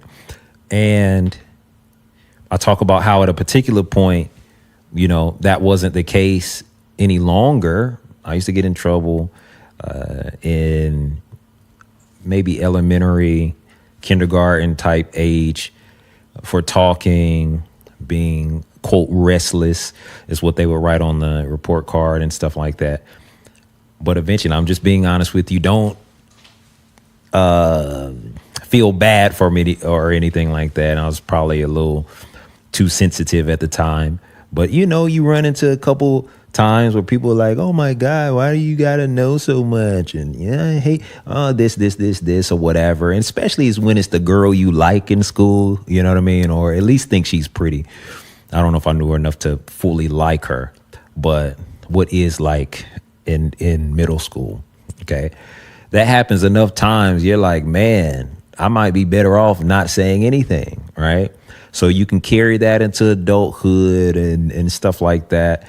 And I've learned the cost of telling the truth pretty early, or quote, quote, being right about something or whatever, or being knowledgeable. Listen, people hate you. I don't know how else to say it. I don't know what that is. I'd be glad to know somebody that knows a thing or two, right? I don't know everything. Never claim to, okay? But what I know, I know. You know what I'm saying? So it'll tell you about the process of getting to where I am now, right? Being okay with paying the costs and things like that. A lot of you think you're safer on the outside of your calling. And truth be told, you're not safe until you're in it. I learned that from someone, and I'm repeating it. And that's very much so the truth. Okay. So anyway, stand out. You want to learn how to stand out, be above the crowd in that way. Particularly, especially if you're a born leader, please get that book. And let me know how it is, right? Again, gift 7, 10, 15, get it for your whole organization. If you're enjoying the content that I'm giving you now, you'll love written form of what I have to offer too, okay? Merry Christmas early, by the way. You can see we're in a festive mood, in the Christmas mood already.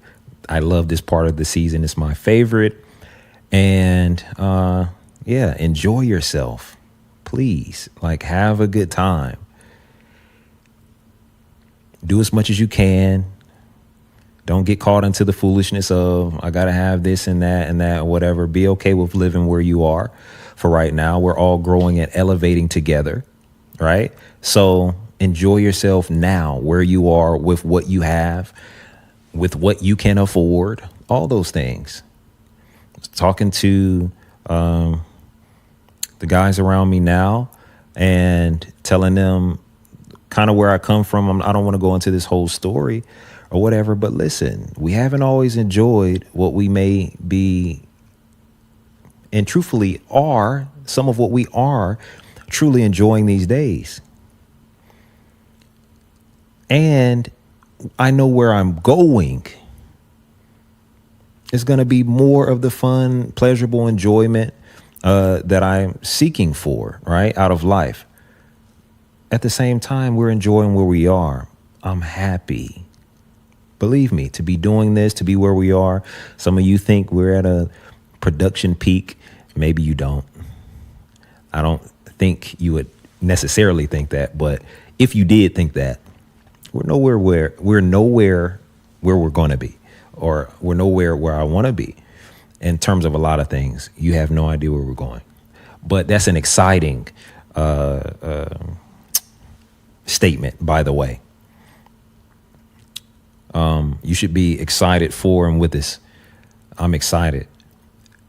I'm saying that to say I'm enjoying where I am. Believe me. Small beginnings and everything. Okay. All right. So enjoy yourself. Be where you are. Enjoy family. Laugh. Have fun. Look at Christmas classics. Get you, a cheap mug or two that might remind you of a heyday or a fun time, Christmas time of the past or something. Please, you all, enjoy yourselves. Don't take life too seriously. It ain't that serious.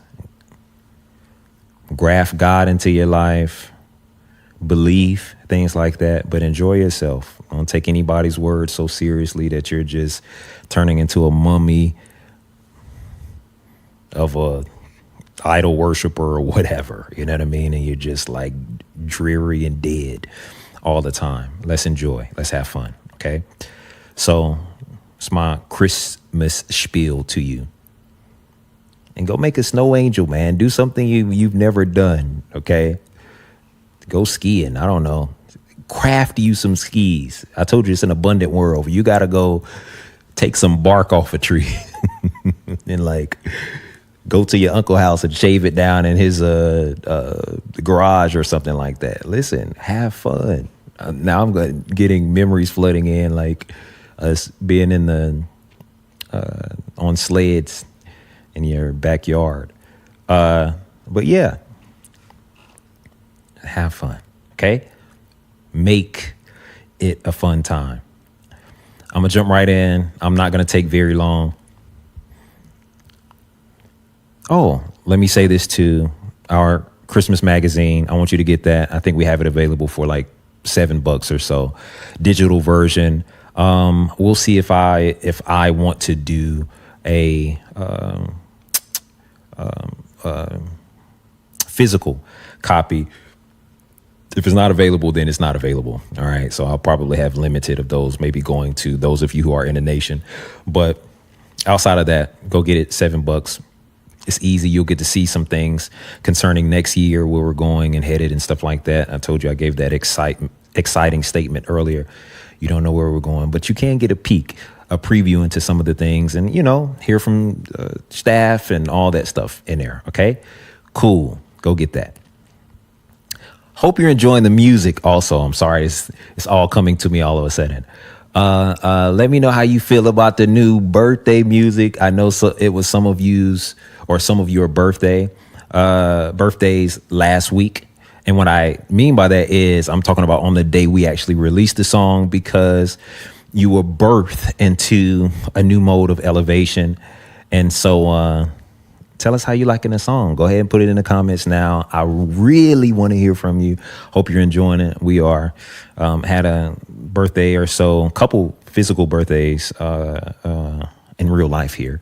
And we're enjoying it. All right. That was fun too. I have to tell the story of how that came about too at some point. Getting back into the convo. So we left off talking about what slaves teach and things like that. I want you to really consider and take seriously some of the themes that I was bringing across concerning fruit. You have to understand, you have to know how complex we are as humans. So when I'm imparting something into people, I'm also imparting intentions, motives, and things like that. This is why I was saying, even leaders who are sneaky create sneaky people. You may never intend to do that, but what happens is it's the way you do things. You can see people get up right behind you that are supposed to be whatever. They have the same attitude. If you're arrogant, you produce arrogance because they are your fruit.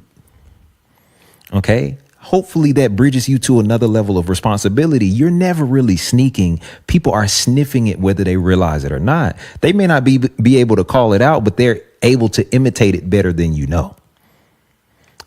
So that's the sad thing about it, because there's a lot of leaders that think you're getting away with stuff. I'm just the smartest person and they don't know that I'm really pulling this string and this and this and this. And I got to keep them guessing. And you're doing all this stuff in the background, hoping that, but all you're doing is creating the same monsters in other people. Listen to me. I'm telling you, that's what's happening. That's why I told you there's no such thing as getting around it with your kids. They're going to grow up and imitate, become a lot of the same thing, except saving grace to keep them from away from the toxic things anyway that may be in your heart is going to happen. So you got to watch all of that, your intentions, all that stuff. So we talked about what slaves teach. Here's the truth again. And I was talking about that because when you are being taught inappropriate or wrong things, right? It never leads to actual faith. It never leads to actual kingship. It never leads to actual sonship. We'll talk about that another time. All right. And so you become beggars. You become people willing to wait in line 1,000 years for something you can just go down the street for, something you could just pull off a tree. OK, you're beggars for no reason. But you're supposed to be sons of who? God. OK, that's Christ's work in our lives. If you're a believer, and I welcome you into that life, to this life, into that life. If you don't know him. OK, excuse me. I welcome you into it. All right. So, and that's an easy thing. We can solve that. But once you're a son, let's look at the prodigal son, right? I told you he was not elevated. Please go back and listen to last week's, because of his mess. I don't know where people get that from. And then people also, it's almost like we would like to believe that he didn't actually suffer for the mess he created. He did. He was about to eat slop. He was suffering. So he felt the consequence of his wrong decisions. So the reward for his wrong decisions was, I'm out here on the street about to eat slop. That was the consequence. He faced consequences. But what was he rewarded for? His revelation. He understood at that point, at his low, something that the son inside the house, this is the parable of the prodigal son, something that the son inside of the house didn't even understand. Hey, Dad, give me a piece of inheritance. I'm going to go out here Father ends up saying to the son later on, hey, don't you realize you've been in my house the whole time? Everything I have is yours. The son comes to himself and is like, man, I'm out here living on a piece when if I was just in the house, everything that's dad's is mine. Are y'all hearing me? You got to live like sons. Okay. So here's why I'm saying this. Y'all are going through 90 different levels of whatever in order to get something he's already given you. Don't you realize that if you are a son, everything that's the Father's is yours. You share in it. OK, there's abundance for everybody. That's why all of this competitive spirit, all of this, I got to kill a king to be a king, doesn't exist in this particular kingdom. There's way more than enough. And we're all sharing in what is in an inexhaustible supply. It's simple. Listen, when I'm dealing with the Creator, how can I run out of anything?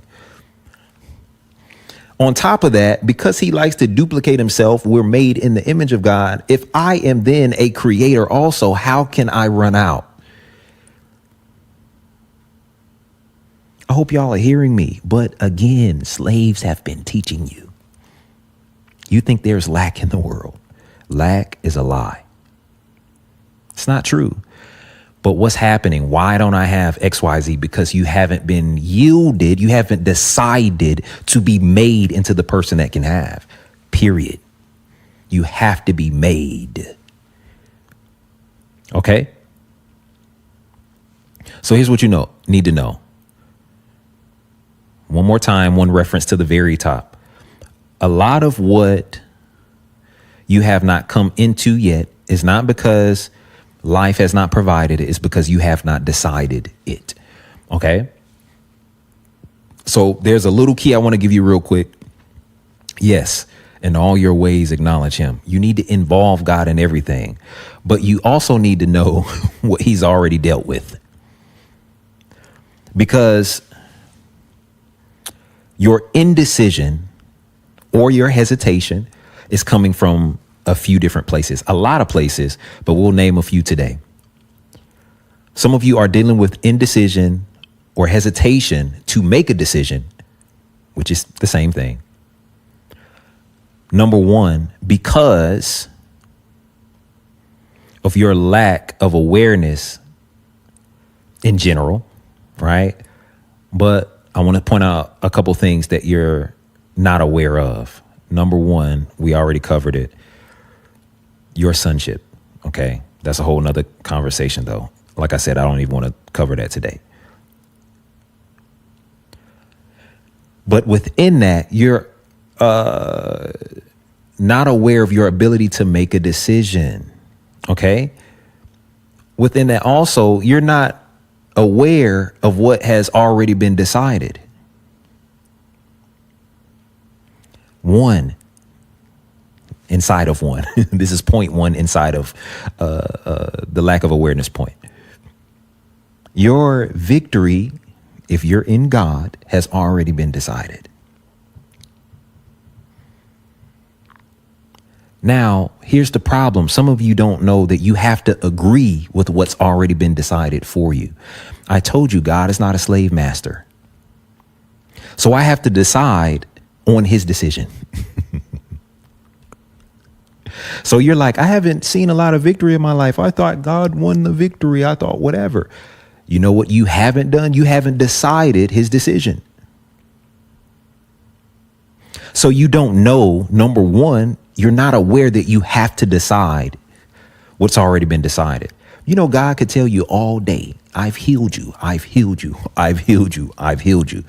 Let's look at the idea of the man laying at the pool of Bethesda. I think it's 38 years. I know it's 38 years that the guy's out of commission. OK, the Bible says it this way. He has an infirmity. But I need to paint that word for you. What's an infirmity? He couldn't make a firm decision. He was infirm. A double-minded man is unstable in all of his ways. Later on, it comes to say that that person should not expect to receive anything from God. So we think about infirmity in terms of sickness. He was infirm. He was, sometimes God is this way. Maybe God want me to suffer. Maybe this, maybe that. You understand what I'm saying? Infirm. He couldn't make a decision. Does God love me? Does he not love me? What is it? You understand what I'm saying? So it doesn't matter how much God could say to you, hey, man, I love you. I love you. If you don't decide his decision, you're going to live a lackluster life, even though he's decided to love you, even though he's decided to heal you, even though he's decided. So look at what Jesus does when it comes to the guy. Hey, man, you've been laying here a long time, brother. Listen, do you want to be healed? What do you mean? Yeah. I mean, yeah. What did he make him do? Decide. Oh, you do. You want to be healed? Get up and walk. Imagine being a guy that's been on the side of a pool for that long. What am I asking you today? Do you want to? Do you want to be made well? That's a decision. It's simple. So what's prohibiting a lot of your betterment?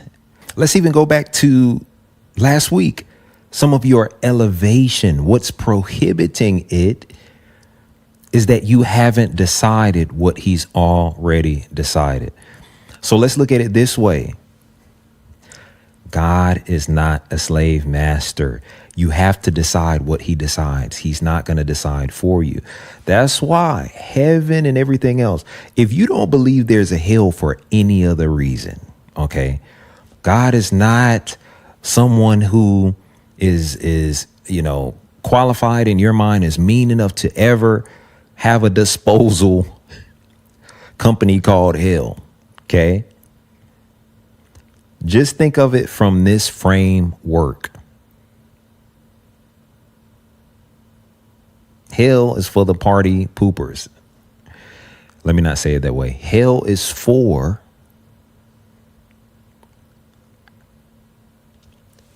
number one, life without God is hell. Okay. It's going to be hellish. It's already hellish for some of you, for a lot of you already. That's one. You don't have any true forms of protection and all this stuff. This is why I do not subscribe to any other ideology or anything like that. Listen, I will never be carrying around a piece of equipment, a piece of clothing, a piece of something that I am readily telling myself is the only protection I have. Okay. We all love gemstones. Don't take this too far when I tell you you can't have a gemstone on your ring and all this other stuff. But you have to understand, like, you have to think to yourself, what type of religion, what type of ideology is teaching me that I have something on my ring, something on my neck, something in my pocket, something in my house that's a inanimate object that's somehow more of a protection than what I am. I just want you to think about that. I am being protected by a rock. Something I would never teach you, by the way. Ain't no rock more protection. Bryan being around you is a whole lot more protection than a rock. I'm gonna be honest with you.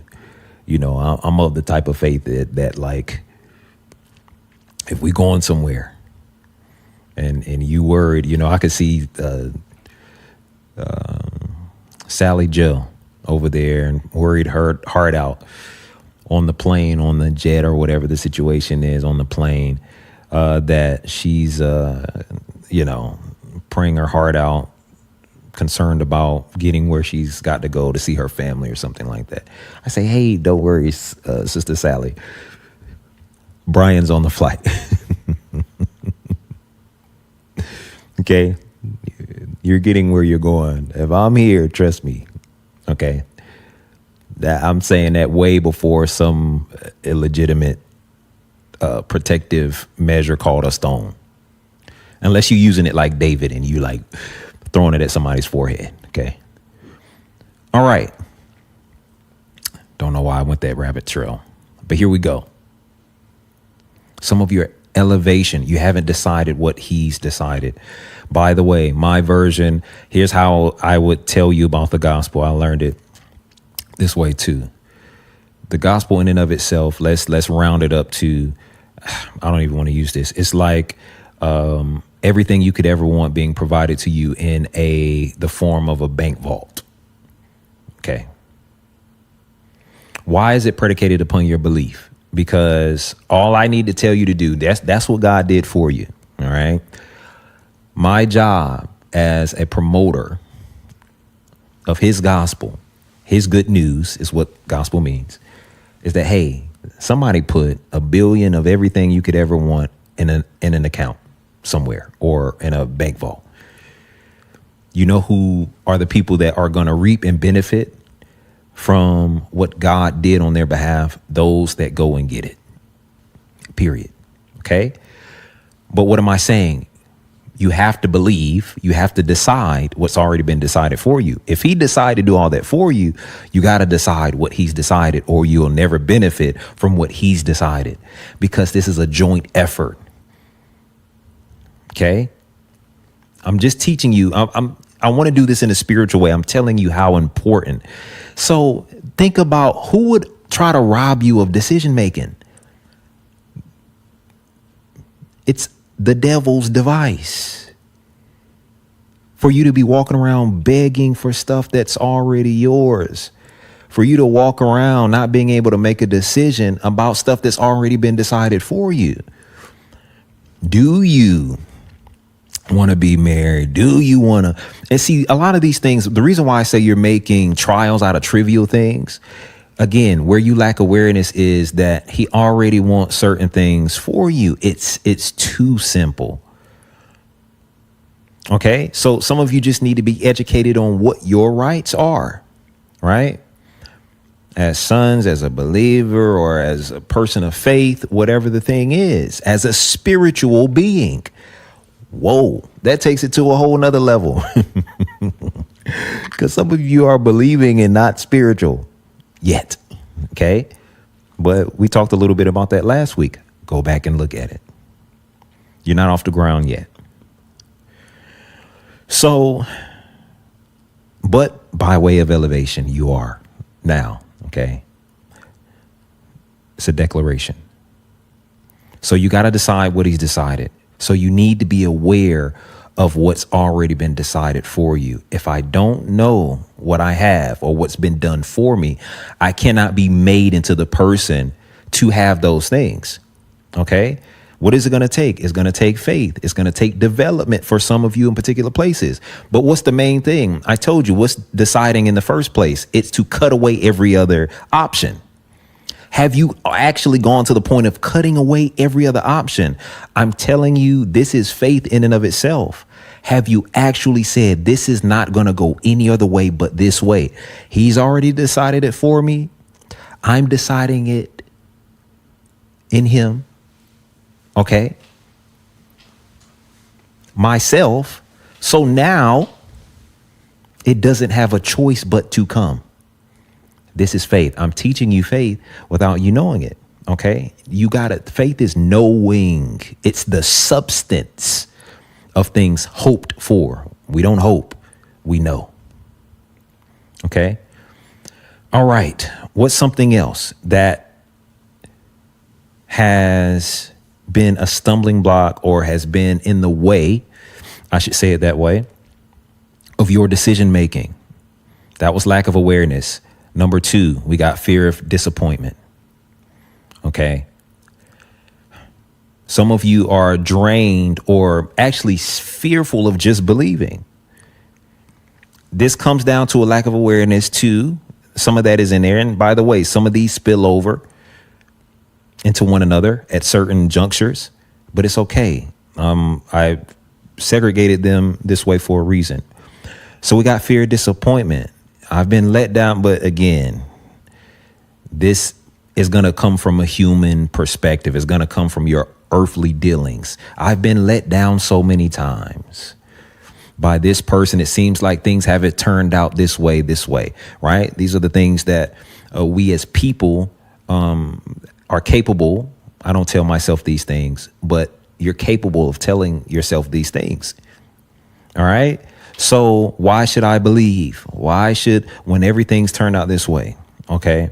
These are things that you have to grow up out of, because the truth of the matter is that the more I actually grow, I keep using this word. I'm going to have to teach on it. I know, into sonship, into knowing that I'm a king's kid. All right. That the earth is the Lord's and the fullness thereof. Right.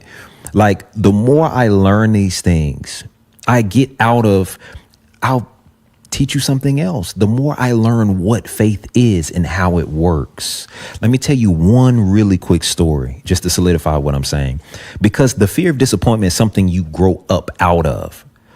All that stuff of, I don't know if I can believe because I've just been so disappointed. I don't want God to disappoint me. If I put my heart on it concerning having a child, listen, these are trivial matters. I'm trying to tell you, okay, God don't even care. You get what I'm saying? And you don't have to get married. You don't have to, whatever. You get what I'm saying? But like, most of the things that I'm mentioning, they're trivial. It's fine. You can have it. It's his good. Like, you can be provided with those pleasures. It's not even a big deal. Children, all these things, it's not a big deal to God. I want lots of money. Go get a lot of money. It ain't that big of a deal. But see, I'm skipping ahead a little bit, but a lot of what's in between, listen, you spiritualize this stuff too much. How in the world you gonna let so-and-so down the street who don't even believe in your God go get a bunch of money and all this other stuff, and you can't seem to do it? How is everybody else just going to pick a fruit off a tree, but a slave mind?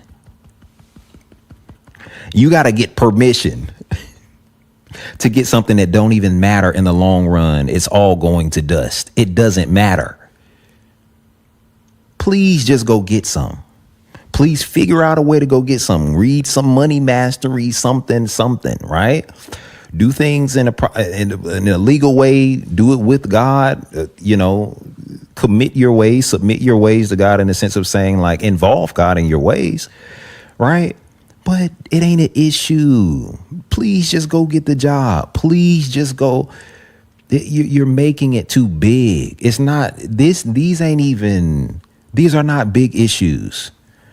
All right. Don't overly spiritualize it. And I got to do all this 15,000 steps. Half of you getting taken advantage of because it don't take all of that. If Jesus talked to you about it, he's just like, get up, bruh. All right.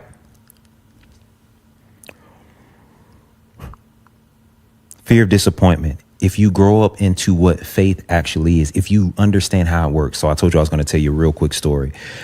Years ago, I remember we were getting one of our first businesses, right? Or first locations for a particular business that we own that's still going on today. But this was, I don't know, let's say 2016, 15, something like that. Okay.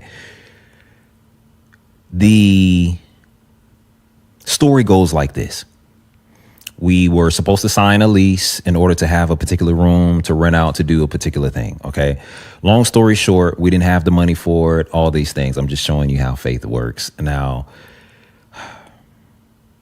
you got to actually have faith. Okay. And I don't know if I want to go too far into this. All right. We didn't have all the money necessary for, I knew I could work. I could put together a couple things and have whatever. But then we were like, man, we need to fill this room. We need to, outfit it for the business and stuff like that. So long story short, faith rose in me.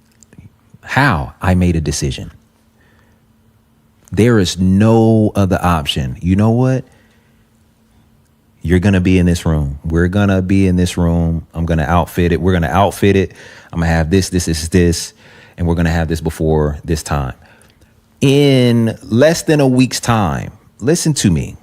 In less than a week's time, this was coming out. I didn't know where it was going to come from. I didn't know how it was going to happen.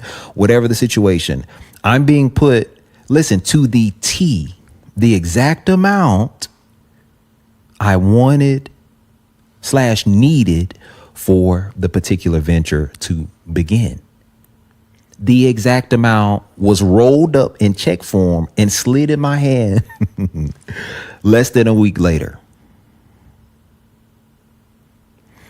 If you knew how this works, you wouldn't even be scared of disappointment or anything, because you would know that it's actually riding on your decision. Can't nobody disappoint you anyway. Who's going to disappoint you? It's you. If you can't believe, maybe you disappoint yourself. But if you can dare to believe and actually stand on it in a significant, cut away every other option. Some of y'all are not violent enough. You're not violent. You're not wrestling sometimes with God. You're not wrestling in this life.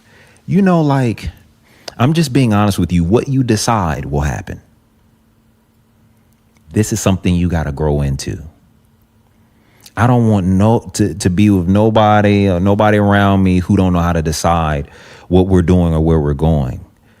I could give relationship advice on this. You need to learn how to decide. Some of you, your inability to decide is keeping you locked out of everything you could ever want. Relationships, all these things. Okay? But it's a big part of faith. So fear of disappointment, but you have to grow up out of that. You need to learn everything that I'm telling you. Okay. And you need to learn how this stuff operates, and you won't even be afraid of that, because there's no excuse for it. It's you. All right. The cost. This is number 3 out of and I may do a couple more. Some of you are stuck in indecision or hesitation to make a decision, same thing, because you're worried about what it's going to cost you. Some of you don't want to actually pay the cost. You know that you got to grow up, period. All right. You don't want the actual discipline that it's going to take to become or to have a particular thing. Simple. Others of you are worried about what it's going to cost you because, you know, I taught this before. If you're in a slave system right now where nobody makes decision and everybody has to wait on somebody else to make a decision in order for all of us together to, as a conglomerate, to make a decision and all this other stuff, and you can't move forward unless you, whatever. If you're in that system, number one, if you're that person, you're in a system of those people, whether you know it or not. Number 3, within the cost, the truth is you're worried, or you actually know once you start making decisions, it's going to kick you out of the group you're in. You can't be a slave and a king at the same time. You're going to have to grow up. Okay. The cost of growing up is to not be welcomed by slaves anymore. Well, I know if I grow up, you won't say it this way, but I know if I start doing this, if I choose me, people aren't going to like me. They ain't going to like that I say no now. They aren't going to whatever. Hey, you got to pay the cost. It's just a part of it. But what would you rather be, slave or king, right? It's a non-discriminatory term, okay? I'm saying like male or female. Listen, what I do is for freedom's sake. I will be freeing people until the day I'm called home, however you want to say it. This is not for the slave. Actually, you should look at it as an upgrade.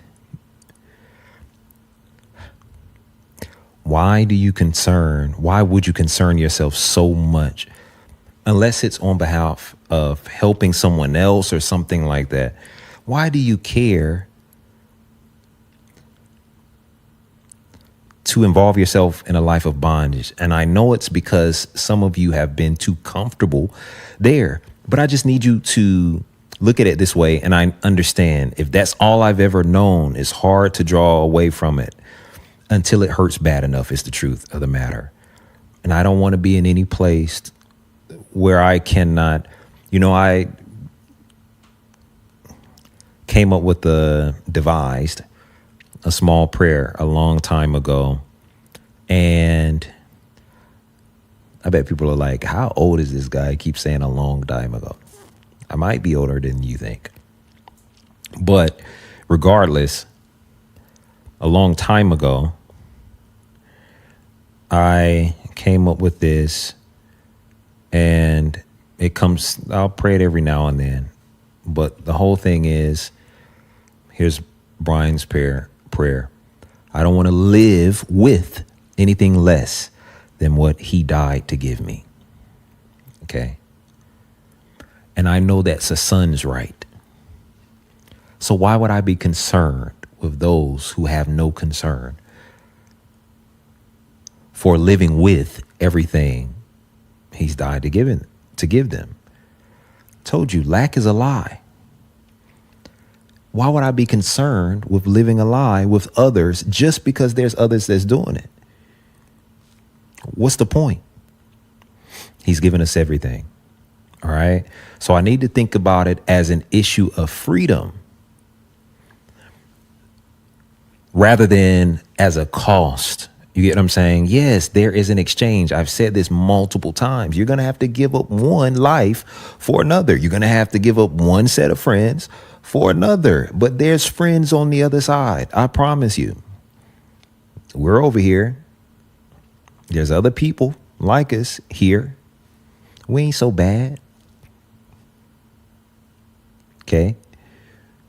It's okay. So getting out of the bondage of laziness and things like that, these are other costs that you have to pay. But again, is it not worth your freedom?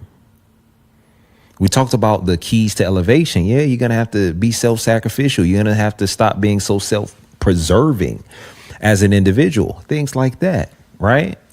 But what's the alternative, and why are you okay with it? So you need to be worried about not paying the cost. It's far more pricey, believe me. And we're getting into prices that you don't want to pay. If I go down this road too far, believe me, you don't want to be on a particular end of the spectrum when it comes down to the type of avoidance that a lot of people run around with in terms of paying the cost for just being decisive. Who cares if you got to give up a couple slave friends? Who cares if they don't like you anymore because your life is starting to go up because you decide things for yourself now? Okay? Because nobody else can make that decision for you. If God himself won't do it, why do you think somebody else can? And half the time when somebody else is making decisions for you, it ain't what you really want anyway. It's got a little bit of what they want in it, if not a lot of it. If it's not all what I want and none of what you want, it may be a little bit of what you want, but a lot of what I want. Okay, if I'm making it this is people's tendency to have selfish hearts. So anybody that's wanting to do that for you and not grow you up into decisiveness yourself, trust me, they're getting away with robbery. That's another point that some of you are settling. Okay, but why would you settle? Pay the cost. Pay the cost to be the boss. Okay, in your life. Limitation. This is number 1, 2, 4. Okay. This is a lack mentality. This comes back to that whole things. This falls under the things that are taught to you by a slave. All right. Limitation is another thing that prevents you from being able to make a decision. So you're already going into decision making thinking There will never be another time. I've talked on personal level with people in my own coaching. Okay. Why are you choosing to pretend that you can't get another one at some point? Listen, you need an abundance mentality. So you'll be in the store 30 hours trying to figure out what coat I'm going to get with what I have right now, right? Which you may not have, but what you can pay, you may only have what you can use to get one right now, but you act like these things wear out. You're going to get another one, okay? The more you move out of a lack mentality, you may move to 3 or 4 in one sitting, okay? In one shopping event. But what's my point? There's more where that came from. There's more other places outside of where that specific one was made. There's other makers out here. Okay. There's plenty of coats. So indecision has a lot of you because you act like there's not an abundance of whatever you need in your life. Bryan, what are you saying? Just buy the car. Okay. There's 14 more where that came from. There's 10 more where that came from. But see, this is how a limitation mindset, a lack mentality prohibits you from moving forward. So now I'm scared to make a decision. I have held off a decision for 30 years because I'm scared of making the wrong one.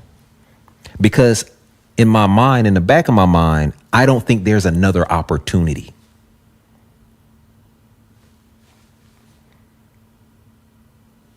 Just making sure my coat wasn't on fire right there. I was like, a whiff of the candle came a little too close. I was like, am I getting burnt right now? So you act like there's like no opportunity for another one. There's plenty. Okay. I want to be careful how I approach this idea. Okay. But there's always tomorrow. Okay. For the believer, there's a whole eternity. Why are you worried about tomorrow? Why are you worried about, you understand what I'm saying? As if there is not an abundance of anything. You just need to get over a lack mentality. All you have to do really is to open your eyes sometimes. Just actually look around. As much as people can say, oh, there's 8 billion people in the world plus, and, you know, we got to conserve land and all this other stuff. Did y'all see the footage that we took the other day? For miles, nothing but trees. Okay. Miles. Okay. Lack is a lie. I'm telling you. God doesn't deal that way. Okay. Stop acting like you're not going to have another chance. Stop not acting like, I'm sorry to say this, but some of you guys won't shoot your shot. Okay.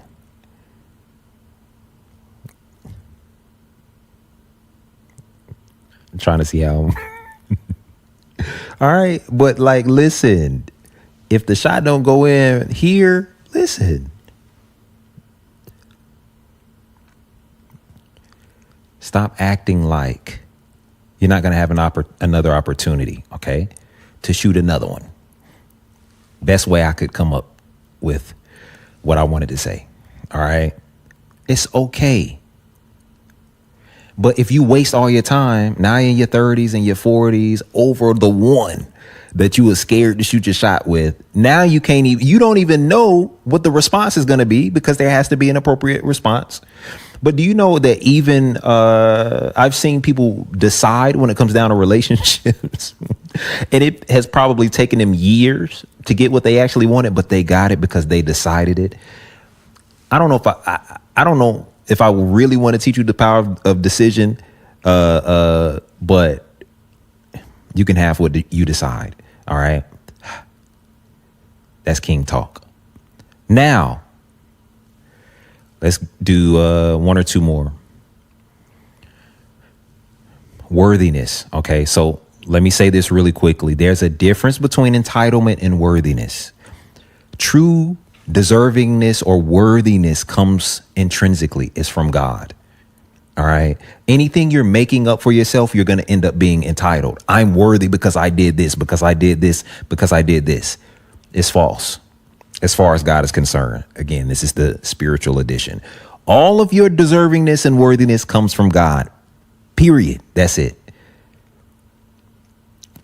When you go the merit route, oh, I earned this, you always get entitled every single time. And you're going to meet the end of your road at some point because you don't deserve anything. Not on your own. Your value is intrinsic. Okay. So for all of you who are having a worthiness conversation with yourself, draw your value from God himself. It's intrinsic. I keep saying it. You don't need to go anywhere else. Does God make bad things? Yes or no? So you're worthy, because the answer to that was no.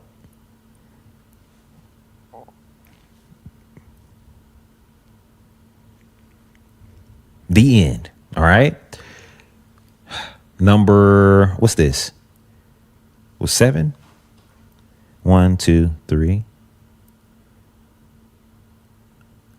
6. Hope I didn't say 6 last time. So I think last one was 5. This was 6. Pride.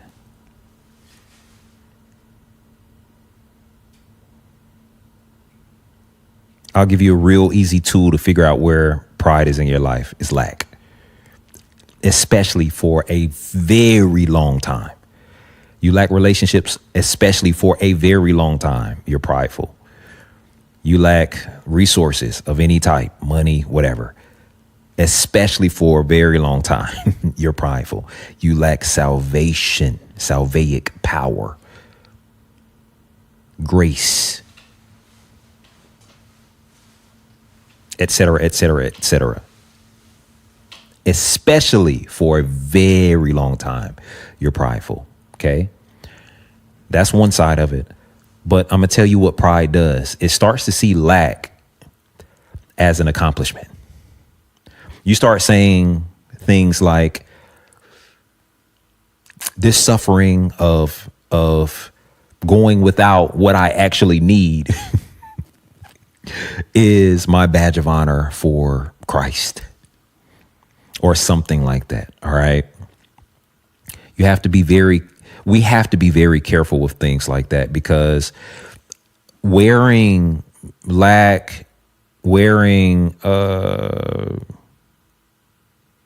the idea of going without as a badge of honor is a very dangerous tool. It's a dangerous game. Okay. So some of you won't decide to prosper. Some of you won't decide to be more, to have more, because you've actually taken pride in the fact that you don't have something. This comes out in the hater talk. And normally it's like, that person thinks there's something because they have this. And, whether that person thinks they're whatever or not, it doesn't matter. You think that they're that, whether they've ever spoken or you've heard them talk or not, because you've decided in yourself, because of pride, that your predicament, though it's lackluster or lacking in some type of way, and I'm only talking to those who are in this predicament, you've decided that your predicament is somehow more righteous or something like that, right? And either category of trying to equate the idea of having a lot or having a little is righteousness, you getting in a bad game there, either way. But I'm saying this to you to say that it works that opposite way too. You can't look at it as a badge of honor. Again, no matter what I have, I'm not better intrinsically than anybody. I may be better at receiving. I definitely may be better off in this world only, but to start making that issues of spirituality to where I'm looking at it as righteousness or my personal righteousness or the lack thereof. You get what I mean? Either way, I'm filling myself with pride because, again, a dog can go get money in this world.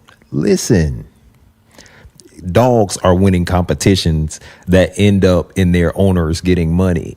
What are we talking about? So pride can sometimes be in the way of me doing, having, being. Okay. Once I start seeing it as a badge of honor or righteousness or something of the sort, equating it to those things to not have or to have, but particularly to not have in this thing, it's going to be hard for me to decide against that ideology. Okay. So you have to get rid of all these things in order to start being able to decide, especially deciding things that he's already decided. I want to say one thing before I close out, and then we'll button all of this up. I know a lot of you may wonder why I'm using terms like, especially as a coach, this is for the believer, or it's for the believer. One thing really quickly, I know there's a realm of faith, of ideology, that's particularly in our self-help realm, right? You can get it from a lot of different people in a particular space. Listen, I will go up to anybody and tell them, you can make it. Believe in yourself. This, that, whatever the thing is. There's a particular realm of faith that, this is how I'm going to describe it, stays feet on the ground. Okay. This is why I kept saying, even last week, some of your soul to soul actions that you're doing and you're quoting them in spirituality, you're not quite off the ground yet. You're still here. We're still mental, right? You can go mind over matter, or you can go placebo effect. You can go power of suggestion. You can go, there's a whole lot of soul realm, and it's powerful, right? This is why I keep saying, I don't even know why we're making such a big deal out of things that people, by just the power of deciding in their own mind, can go accomplish, can go have. It ain't that big of a deal. And I don't know why a lot of us are having these issues of worthiness around whether or not God, again, this is a slave mentality. I'm telling you, wherever it comes from, it's a slave mentality. You're dealing with the spirit of a slave. Why can't you go get something? Why can't you have something? I don't even understand how it's even logic. And so again, you're fighting because, and some of this can come from a religious spirit, all these things. What's the big deal? Is what you have to start asking yourself. And so I'm talking to I'm talking to individuals. I ain't talking to corporations. I'm not talking to whatever, conglomerates. I'm talking to individuals. Will you just decide? Because it's a personal decision. Nobody can make it for you. Why won't you just decide to prosper? Why won't you just decide to have, to do, to be? Because it's not predicated upon anything else.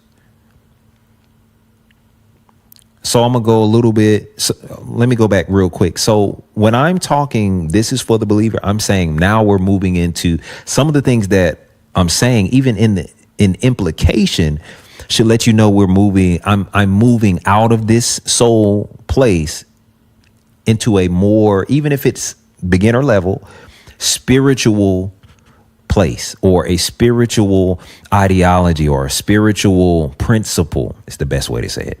Okay. We're going up a little bit.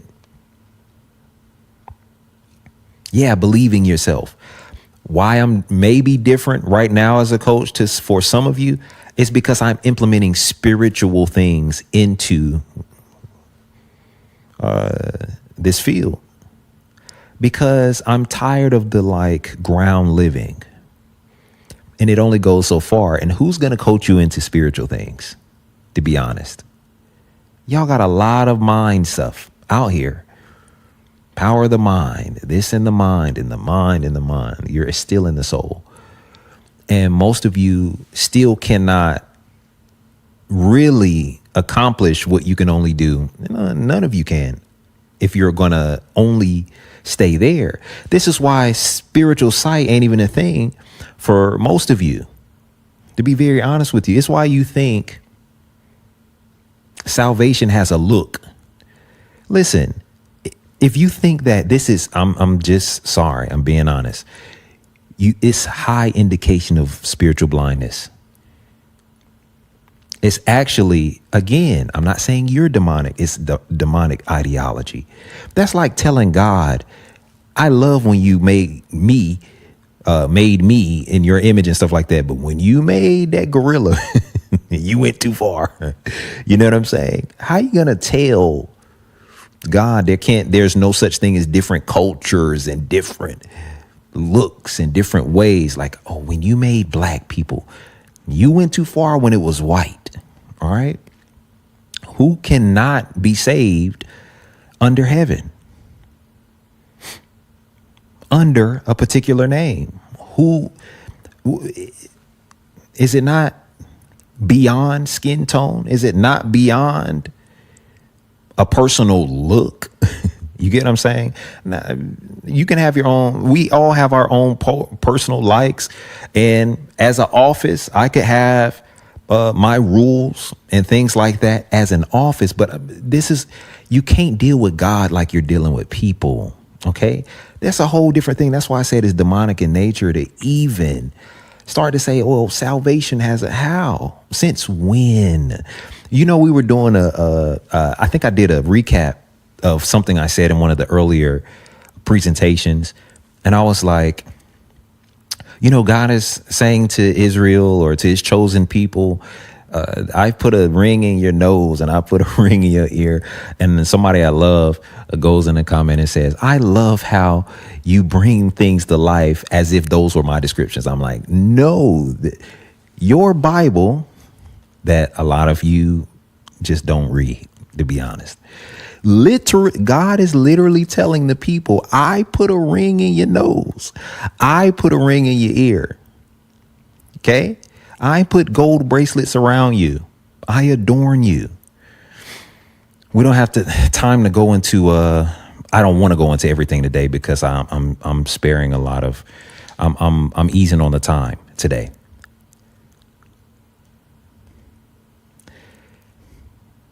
Just read. And don't read with preconceived notions. Go to it for what it is. Because now you got to ask yourself, well, that was just metaphor. Why would I use that as a metaphor if I was against it? Why would I, as God, think? Okay.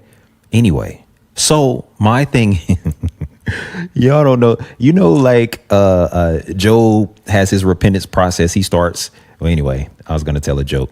He has his repentance process. He makes things right. God starts restoring him. His brothers and sisters come around. Bible says they start bringing him rings, right? You're like, oh, man, he finna be Michael Jordan. He finna be flooded with championship rings type of situation. And then you do a little historical study. You do a little study, things like that. Not historical study. Listen, you read, actually. You find out his brothers and sisters were bringing him nose and earrings. I'm not telling you what to wear. I don't care. I promise you. I promise you. I don't care. If you think salvation has a look,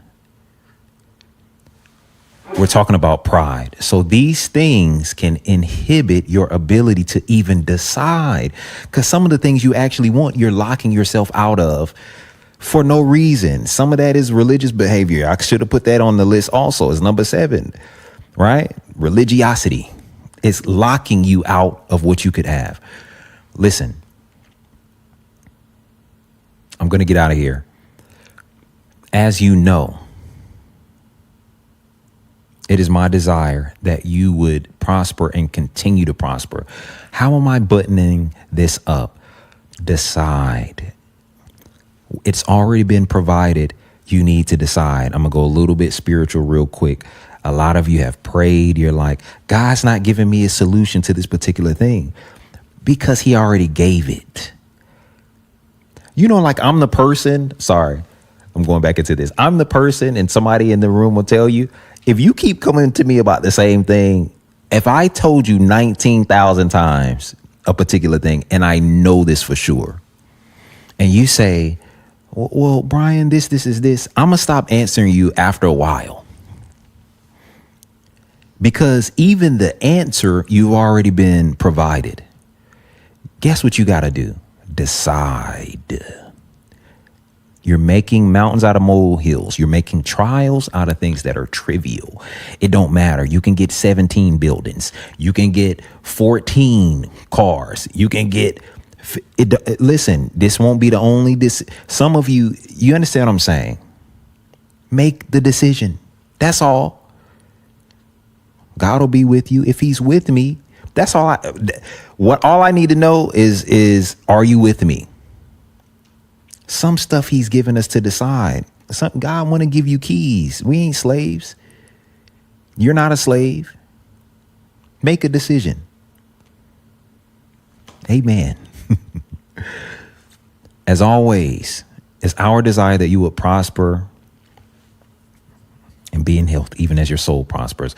It's our desire that you will prosper and continue to prosper, elevate in this life. And until next time. We hope you enjoyed our experience.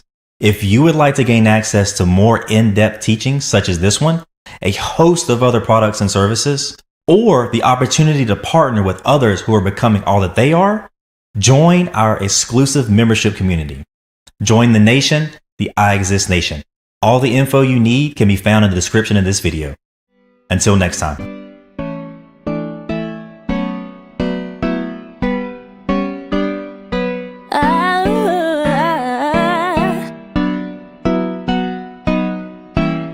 Life just keeps getting better and better.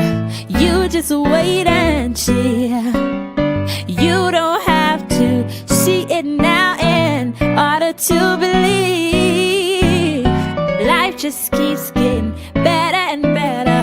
You just wait and see. You don't have to see it now in order to believe. Better, better, better, better, better, better, better.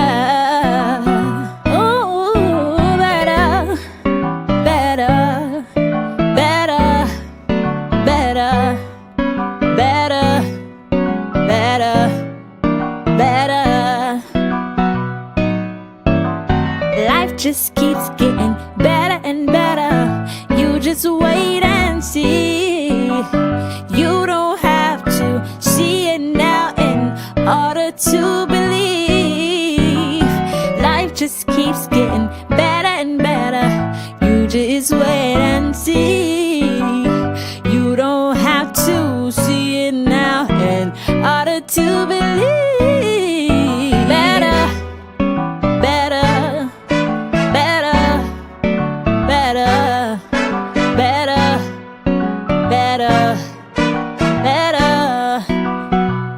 Oh, better, better, better, better, better, better, better, better. Life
One time, 'cause I got better on my mind.